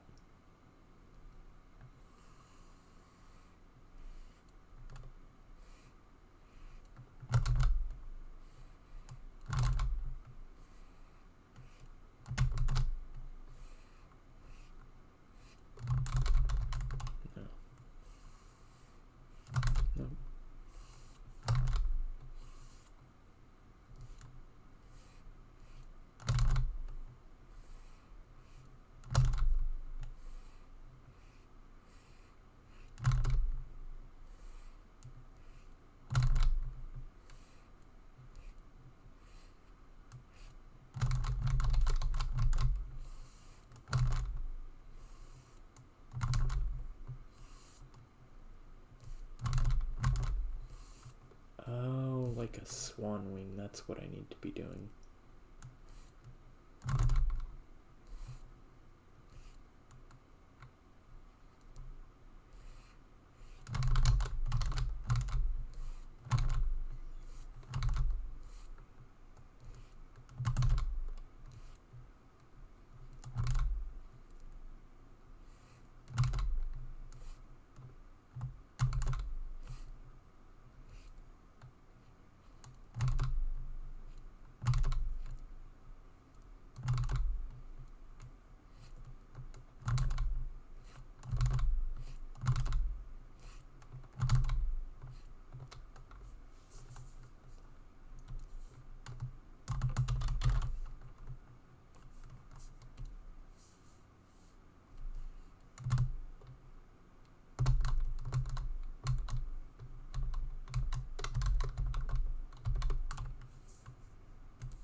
Oh, that's unfortunately not how it works. I don't know what I was thinking.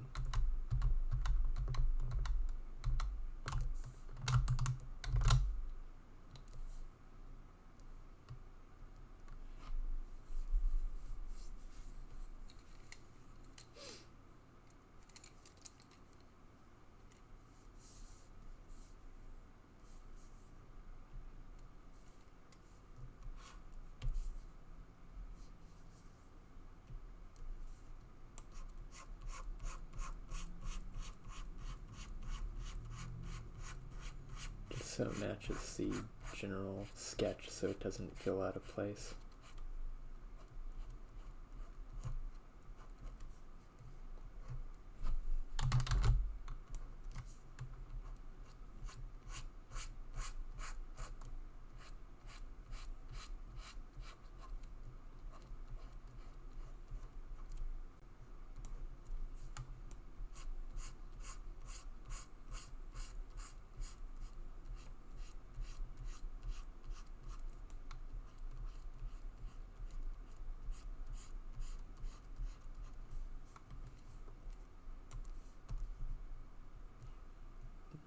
Down.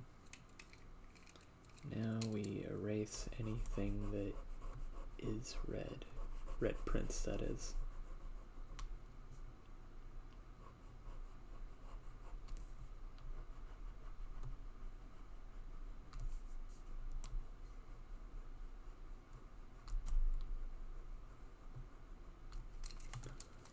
Okay. It's a very decadent chair. I imagine the seat is something like this. Oops. Then here's where her hip is, and then the slope of the back, and then the headrest. And then I bet it goes down like this. And then I think it comes down like this.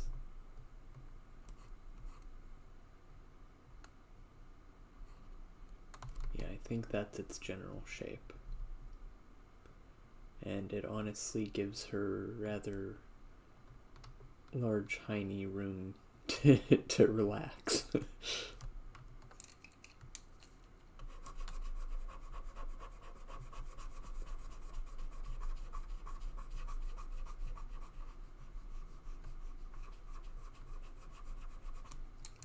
Red Prince needs considerable hiney space.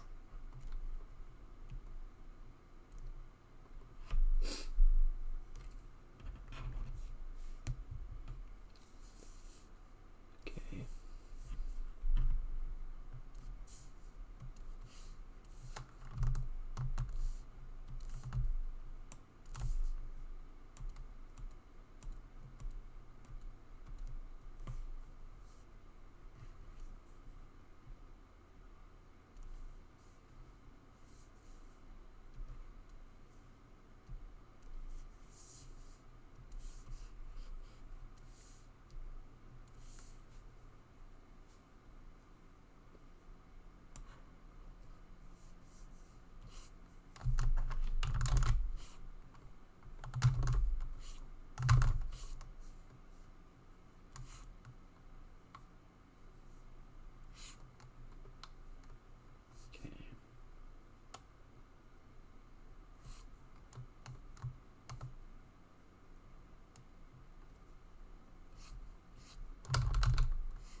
Kind of a study of the shape of palm fronds.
At the moment, I'm just kind of doing plant studies. Not even plant studies, but like the visual form of plants. What's recognizable.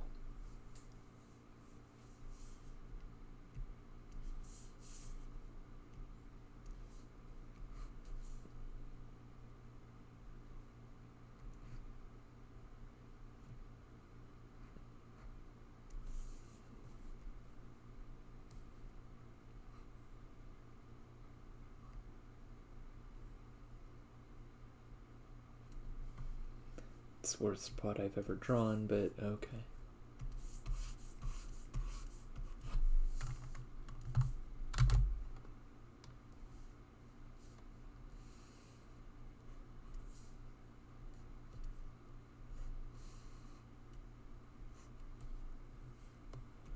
Okay.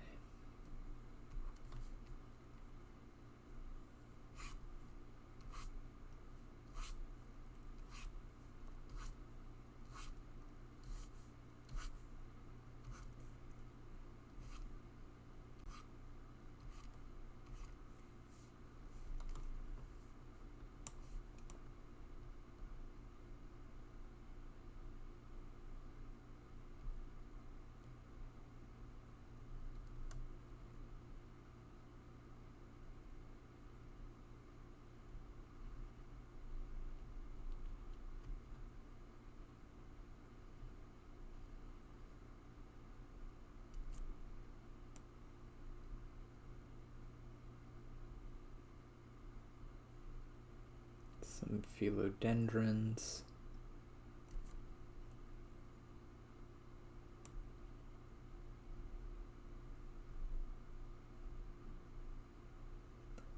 Plants are the best. I got a little Dracena from my room a couple of months ago. I'm gonna look that up. I like the name a lot.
Oh, that's lovely.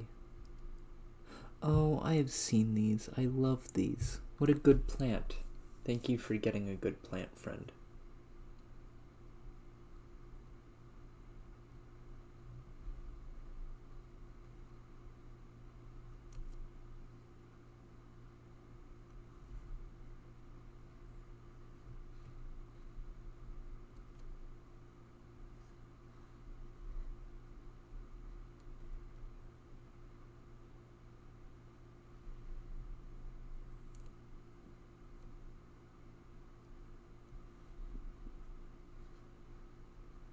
Ooh, that's bad.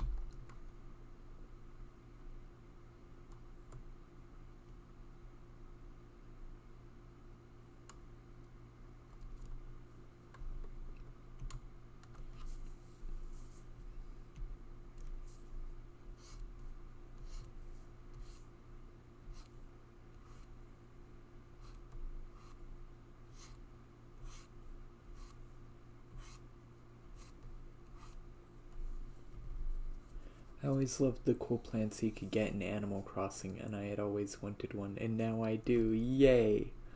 Oh, that's wonderful. Thank you for telling me that. I'm gonna draw one now.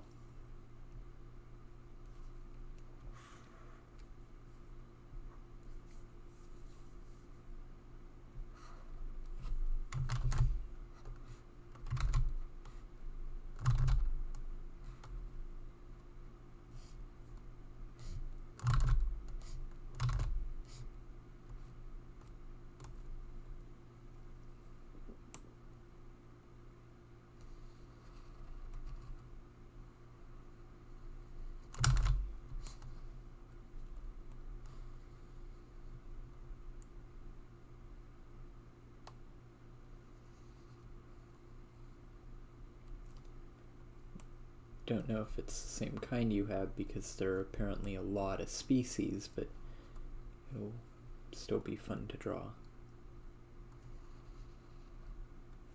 Oops.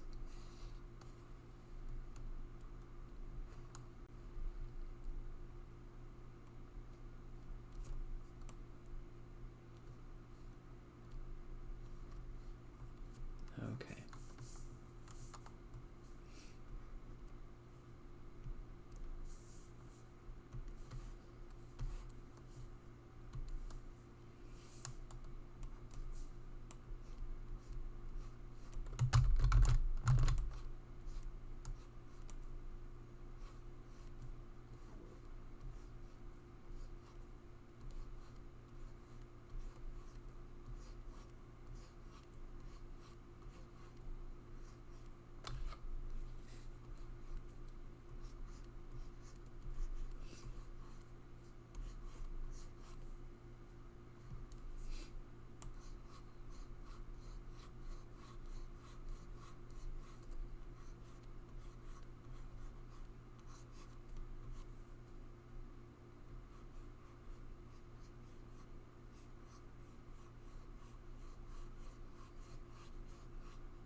Took a few attempts, but I think I have the plant's like simplified form down.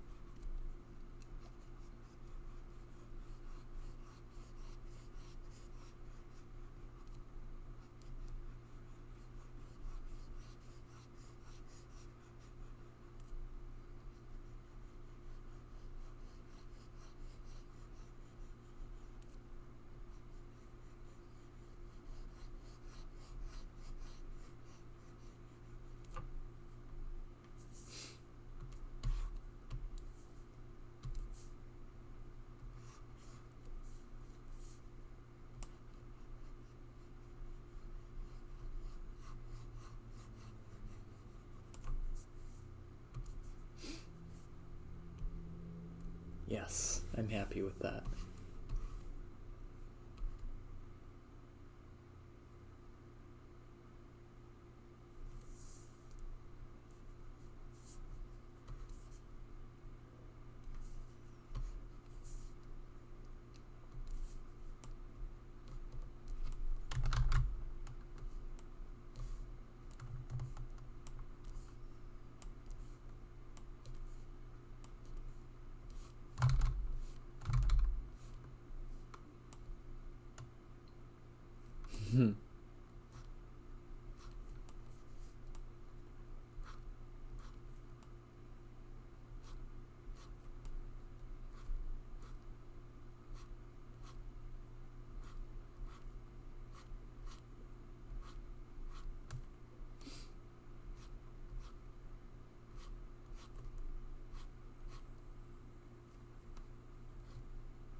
No, that's too many.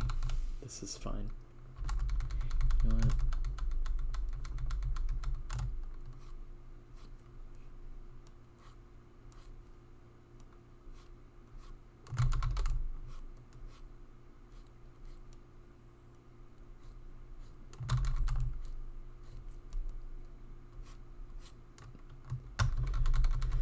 No, I liked the other way more.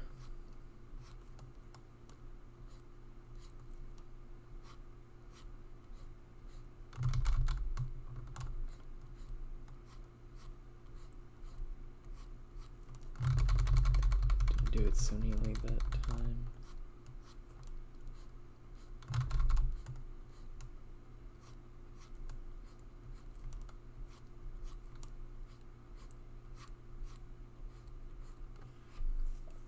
Okay.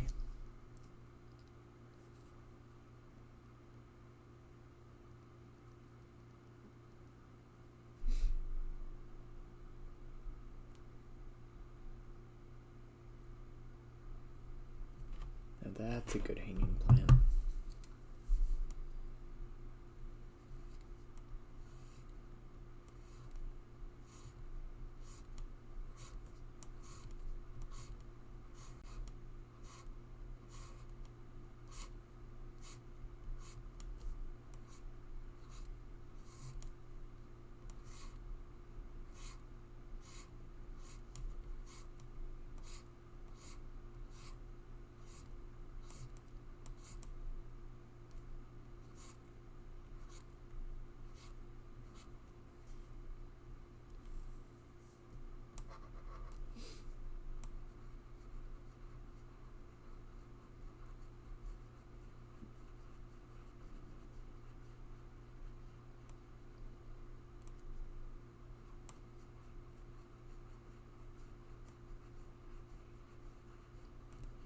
I'm really having fun simplifying these plant designs.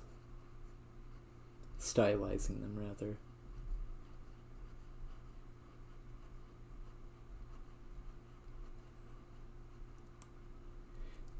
The only one that wasn't easy to draw was that big, like, disc palm, whatever those are called, the first plant I drew.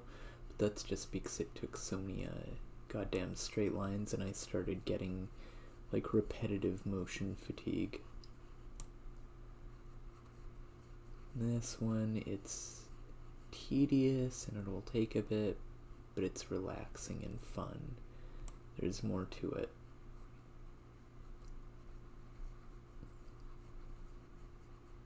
I like this one.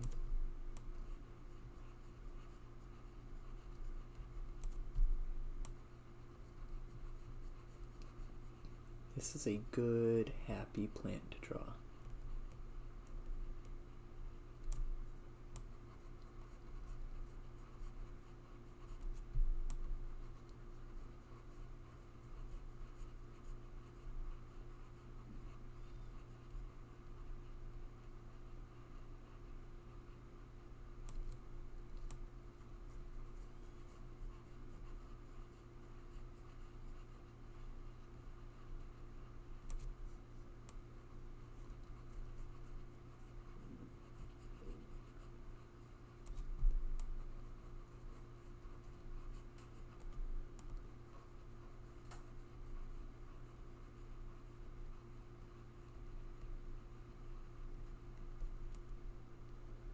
Oh, and I say, like, simplifying plants is easy and fun, but it's not. At least not for me, it's taken years of examining plants and practicing stylization and simplifying forms and just meditating on the forms of living things to, like, get halfway decent at simplifying forms to, like, a basic recognizable shape like this.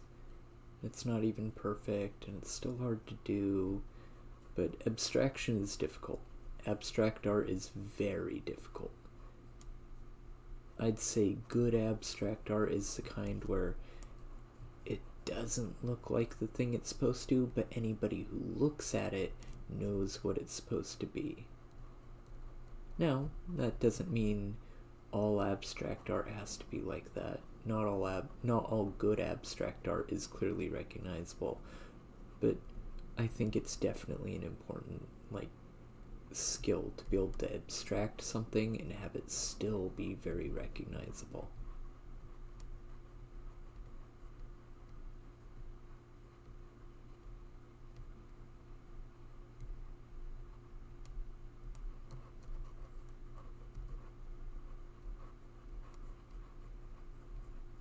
It's not easy to do.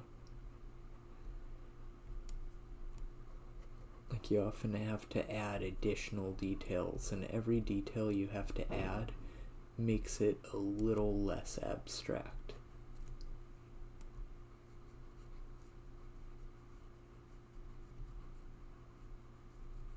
Well, maybe. Depends. I'm sure there's some extremely detailed abstraction or abstraction that depends on detail. I guess the particular abstraction I'm talking about is sort of minimalism. And I could go more minimal than this, and you could tell from context that it was a hanging plant and that these were creepers. But I also want to practice the basic forms of plants, so I don't want to abstract too far.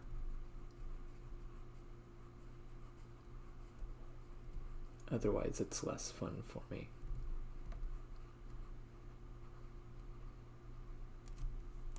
Like, honestly, for a plant, you could just do a few, like, straight green lines and someone could go, oh, plant. But that's less interesting.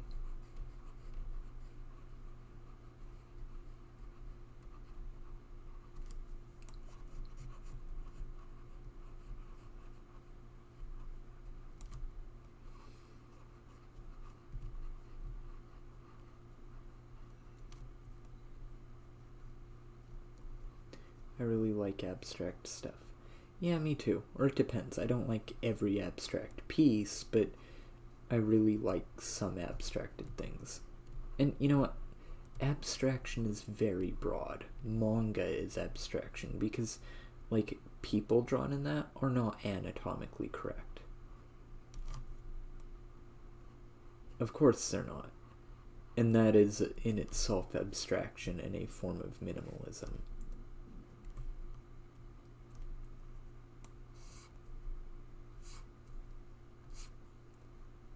Abstraction is very broad.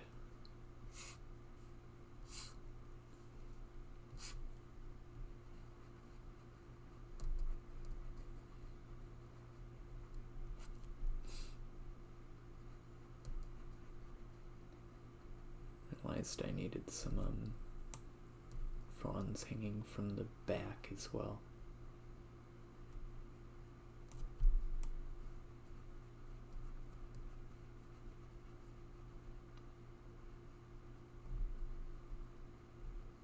Got a book about caring for green plants at a garage sale half a year ago, along with some duck-shaped measuring cups. I should practice drawing some of those plants. Yeah, I find it can be both fun and very daunting and maybe even frustrating at times, because living things are hard to draw, but they're also very fun to draw, and they're good ways to learn. The best thing to practice for abstraction is drawing something as accurately as possible and trying to get as detailed and close to the real thing as possible, because what will happen is it will teach you the fundamental makeup of that thing visually. It will inform you subconsciously of what that thing is and what its most recognizable features and forms are, and that's how you move into abstraction, is by removing details that are not fundamental to recognizing it for what it is. You take out everything that isn't necessary until you're left with only what few details are needed to look at something, say, that's what that is. And that's how you abstract, or that's how you minimize specifically. I need to keep specifying that I'm talking about minimalism ends of abstraction. There are many forms of abstract art, but in this case I'm talking about minimalism and reducing something to its key components.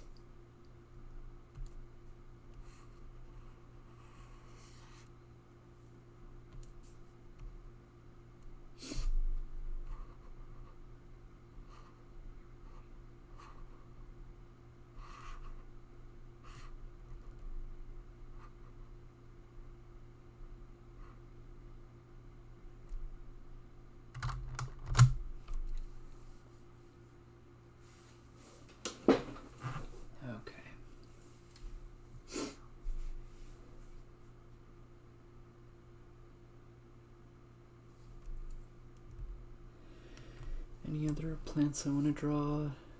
You know what? Yes.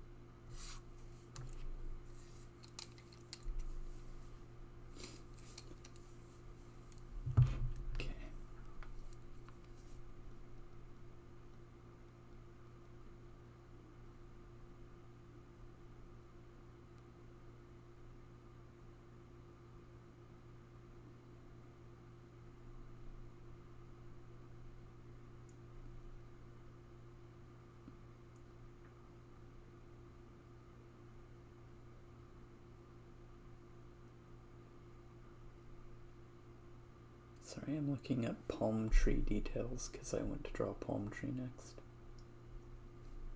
Oh, these are palm trees that have been cleaned up too much. I want one with recognizable fronds frond husks. Here is a good palm tree. Oh, but it's so low resolution. Damn it.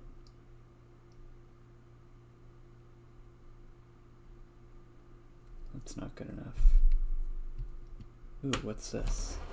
A post by you. Oh, I love them. Oh, those are so good. Thank you for sharing those with me. Oh.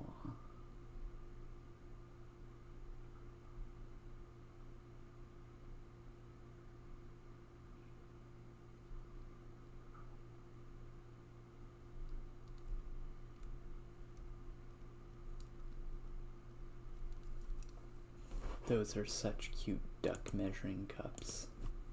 Absolutely blessed.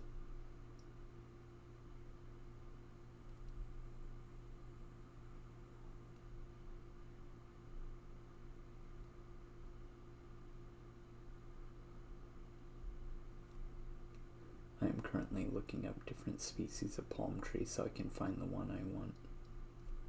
I think it might be a fan palm I'm wanting to draw, or maybe not. No, I think it's a fan palm. Maybe a Mexican fan palm. Could it be a sable palm? No.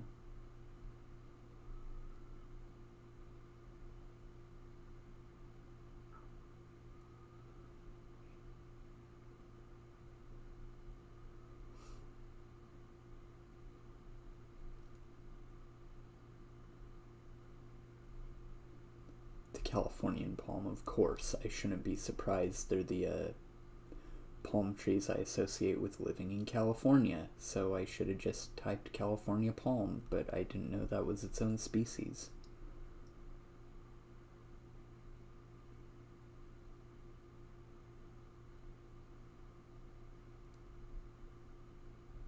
Ah, all the good pictures are so low res. Too many of these palm trees are too cleaned up.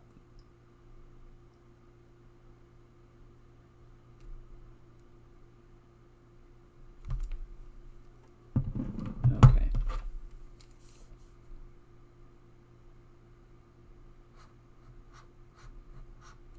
Oh, yeah.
I'm the giant rat who makes all of the rules.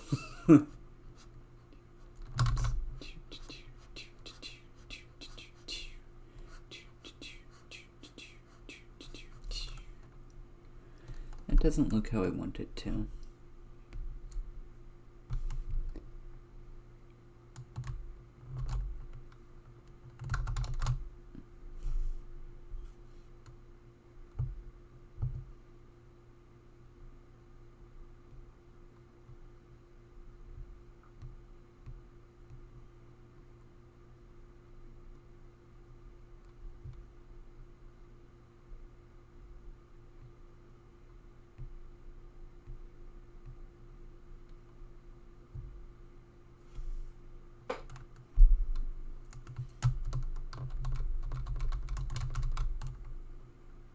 Rat jam.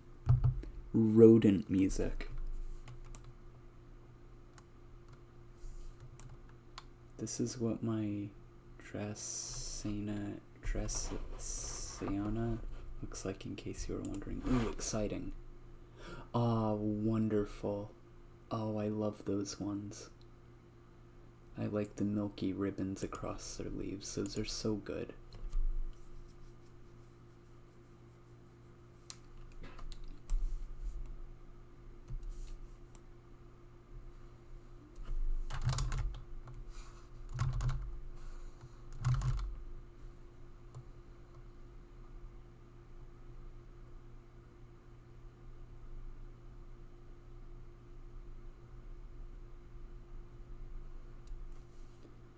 Okay.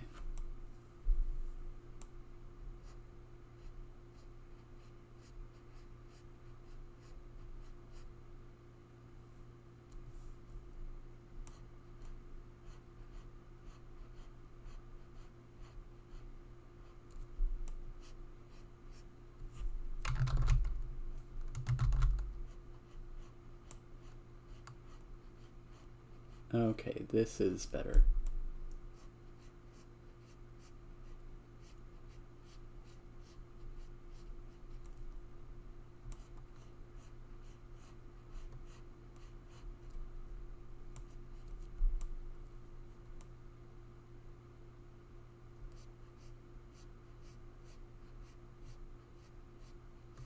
Oh, I want to do it in that order.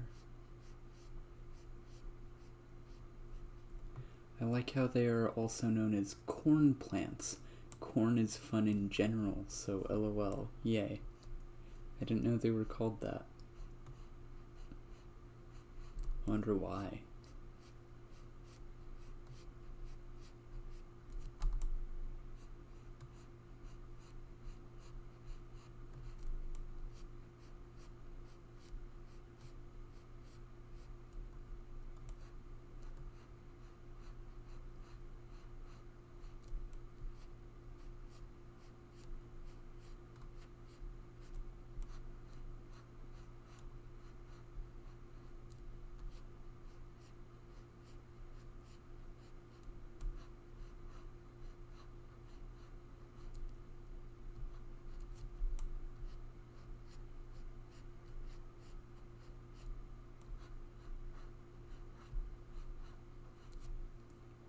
Okay, I'm much happier with how that turned out. Cool.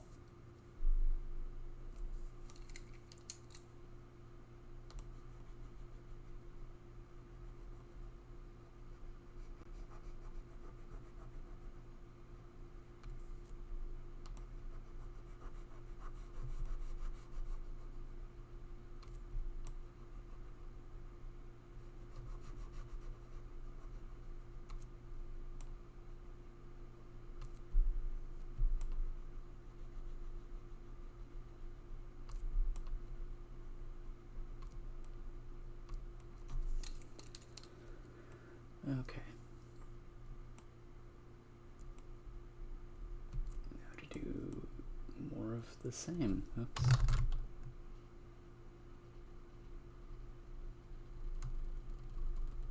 Doesn't need to be perfect, because the line stuff I'm doing is messy anyway. Alright.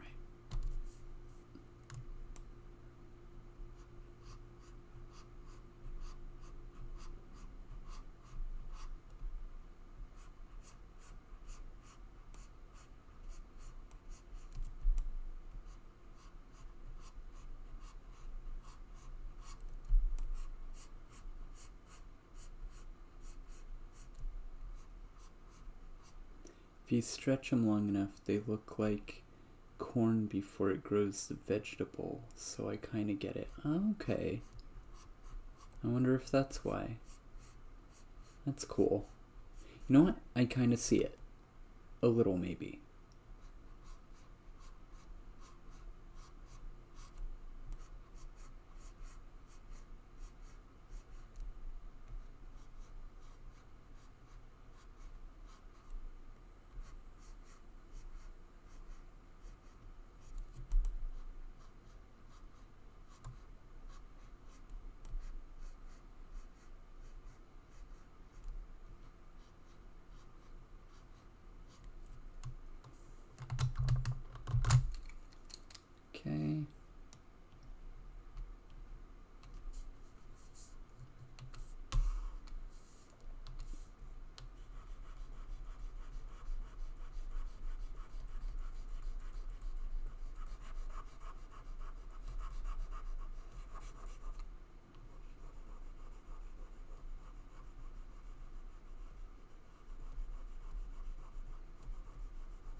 Sorry, I'm looking up a type of butterfly.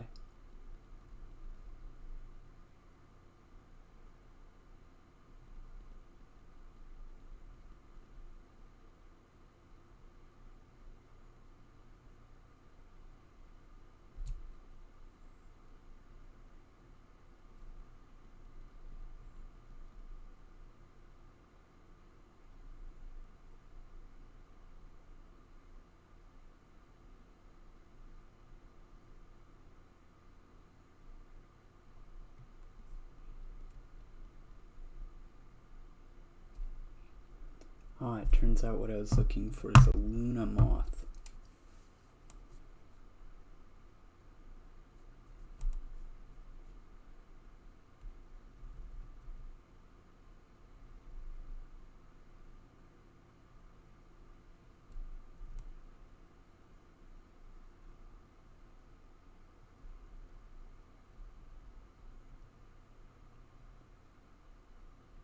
There's a bunch of corn statues in my state, and I went to visit them. Why are there corn statues in your state?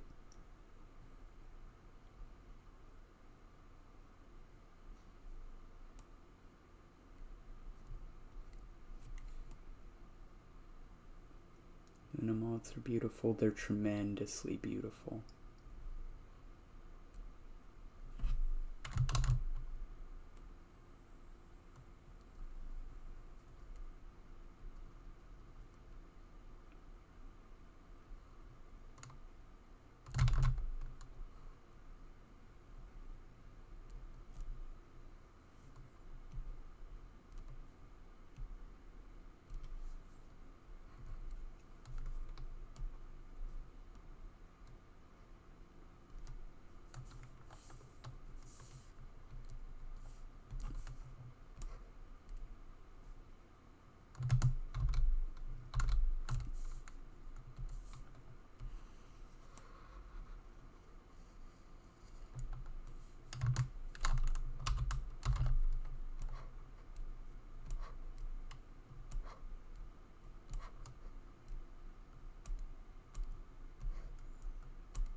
Ooh, that's way too dark.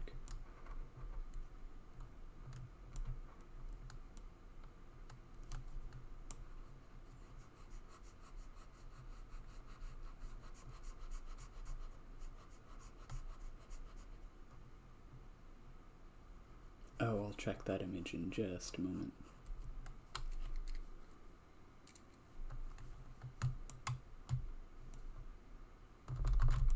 Oh, you know what? This is the underside of its wings, so maybe those would be darker.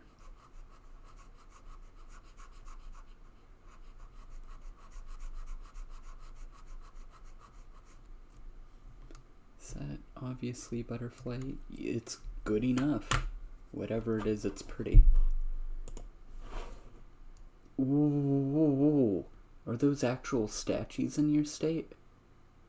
That's supremely bizarre. They look like weird moral mushrooms.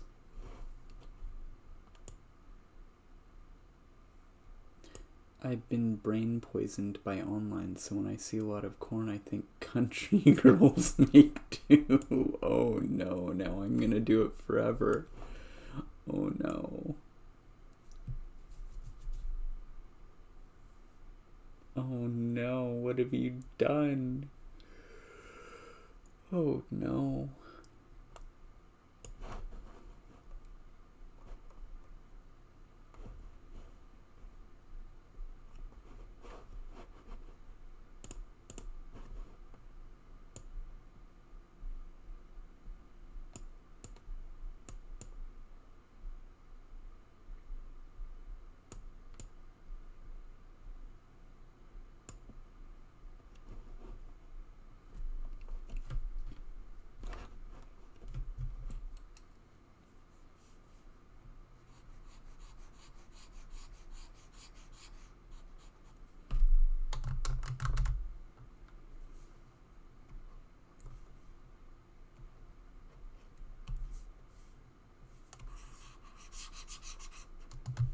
No, that's not right.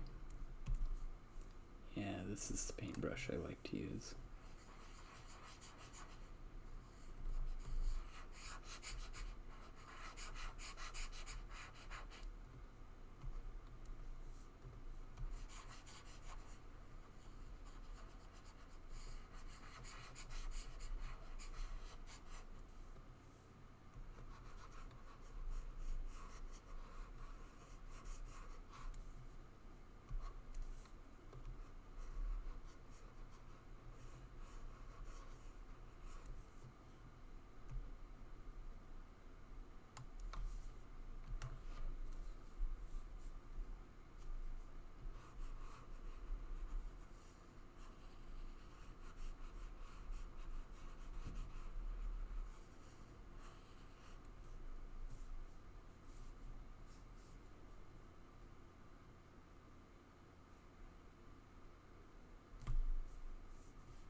Okay.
just measuring some things.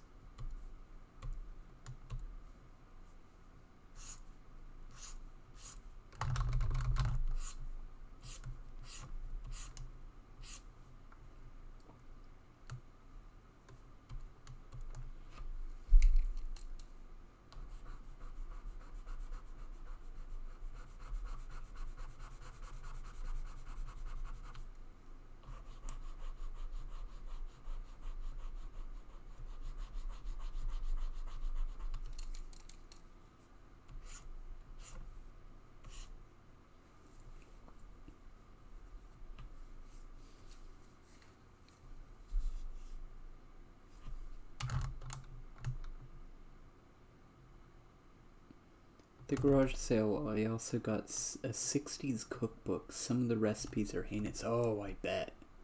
Oh, I absolutely bet.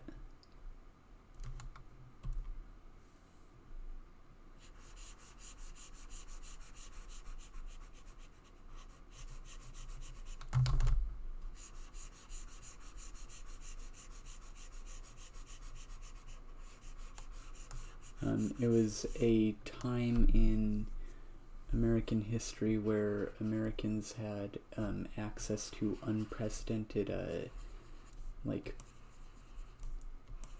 an unprecedented variety in produce and just, ingredients in general, and no cultural background in those ingredients, so no one knew how to use anything.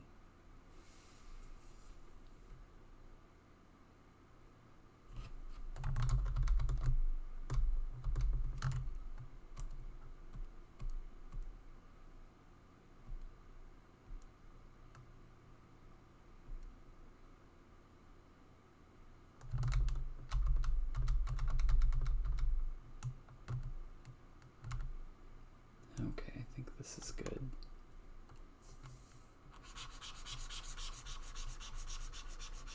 So they just took whatever and used them however they could fucking imagine, and it was a mess. Bananas and ham hollandaise, exactly. Just abominations, all of it.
That page is a goal.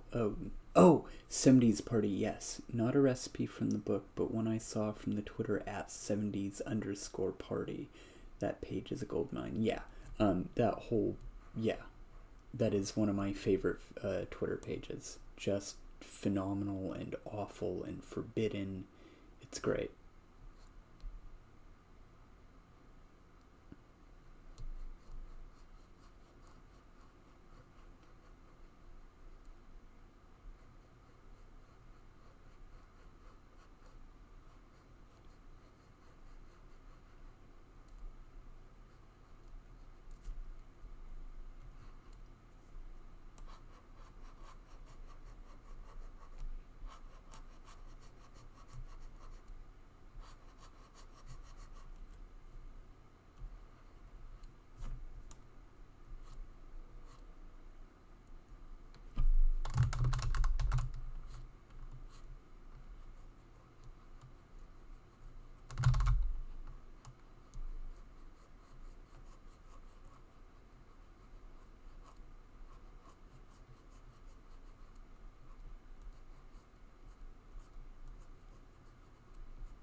Remember when it was New Year's and everyone made the Lucky Lemon Pig?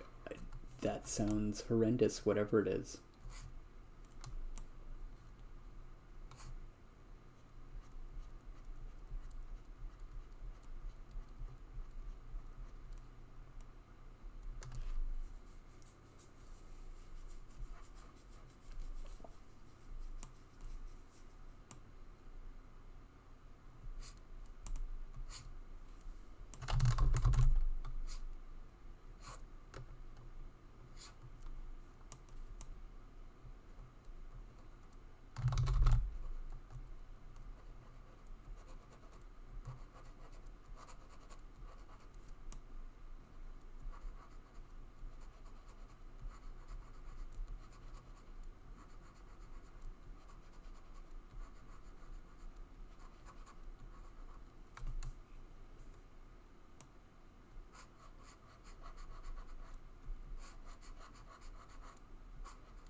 You know what?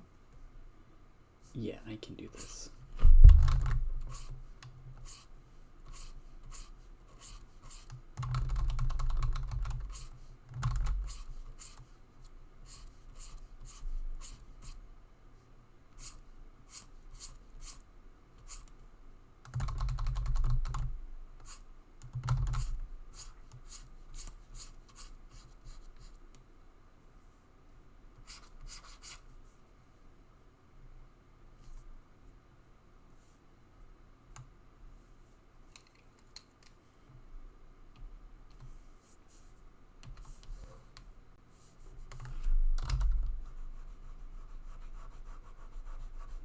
And if they're the same color, they're not the same things, so they shouldn't cross.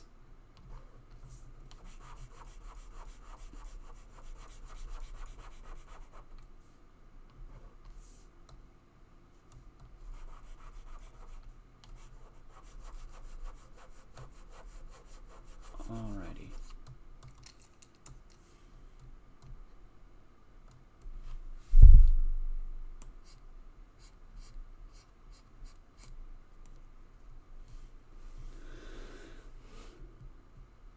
Okay, I think I'm done with this.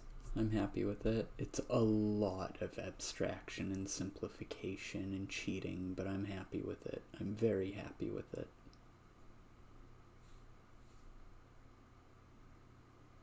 Oh, I should draw her holding a scimitar, that's right.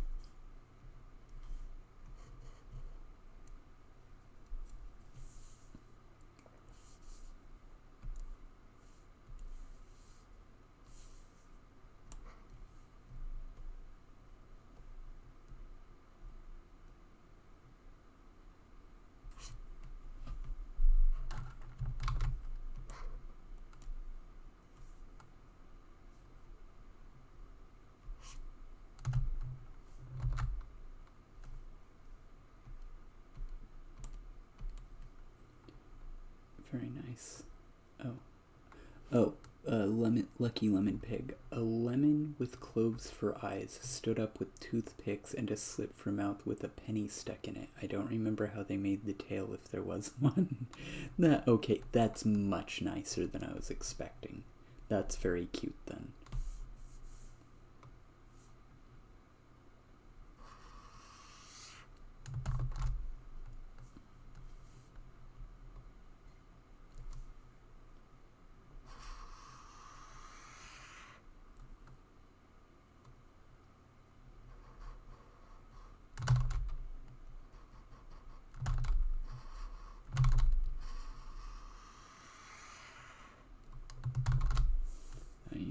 can just do this.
Okay, like that.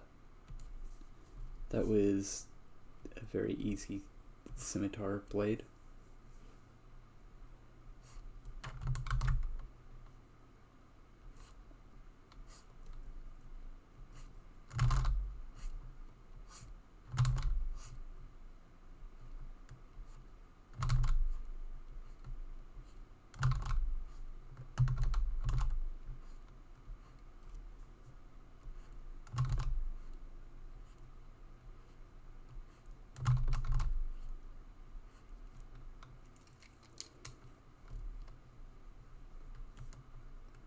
Oh, I need to merge these layers down.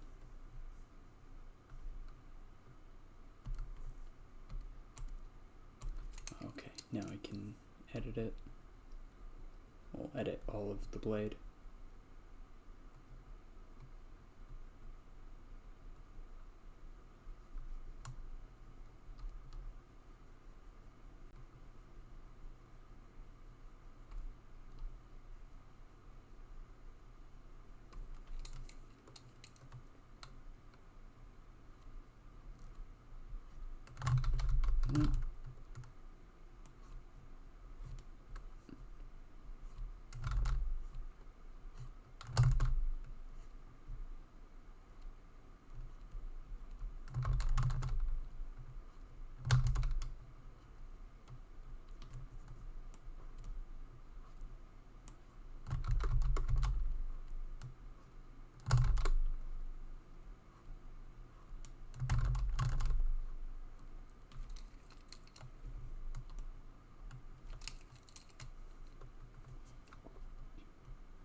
Okay.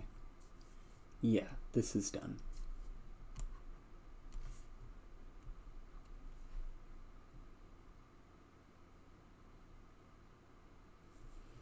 Alrighty.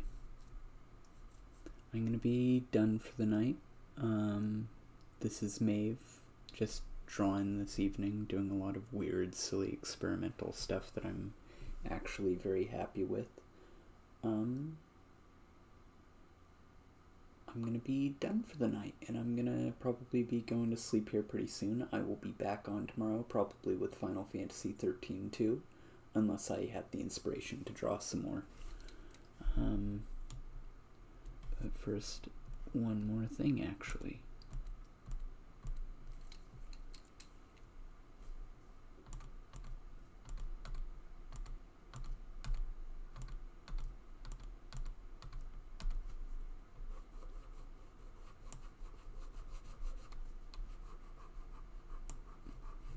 I kept forgetting to do this, erasing the gray where it's not supposed to be.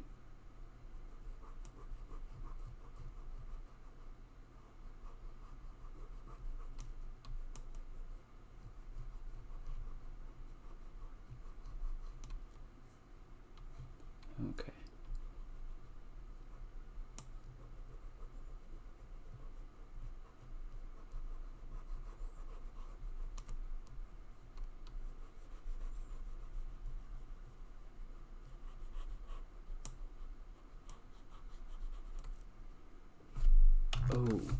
that's on the layer with the plants. I need to be careful.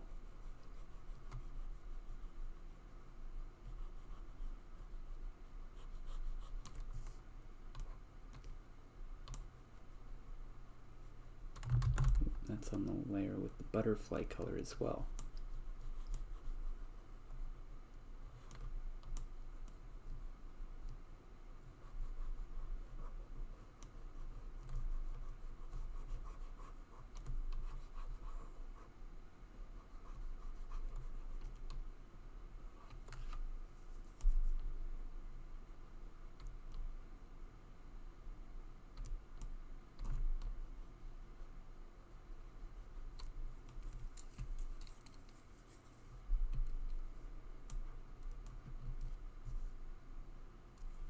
Ooh, that's way too big.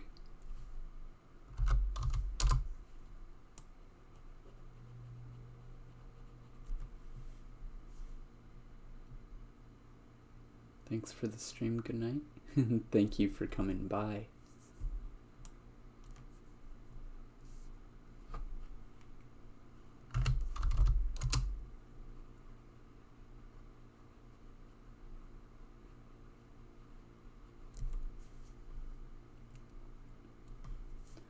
Alright, now this is really done.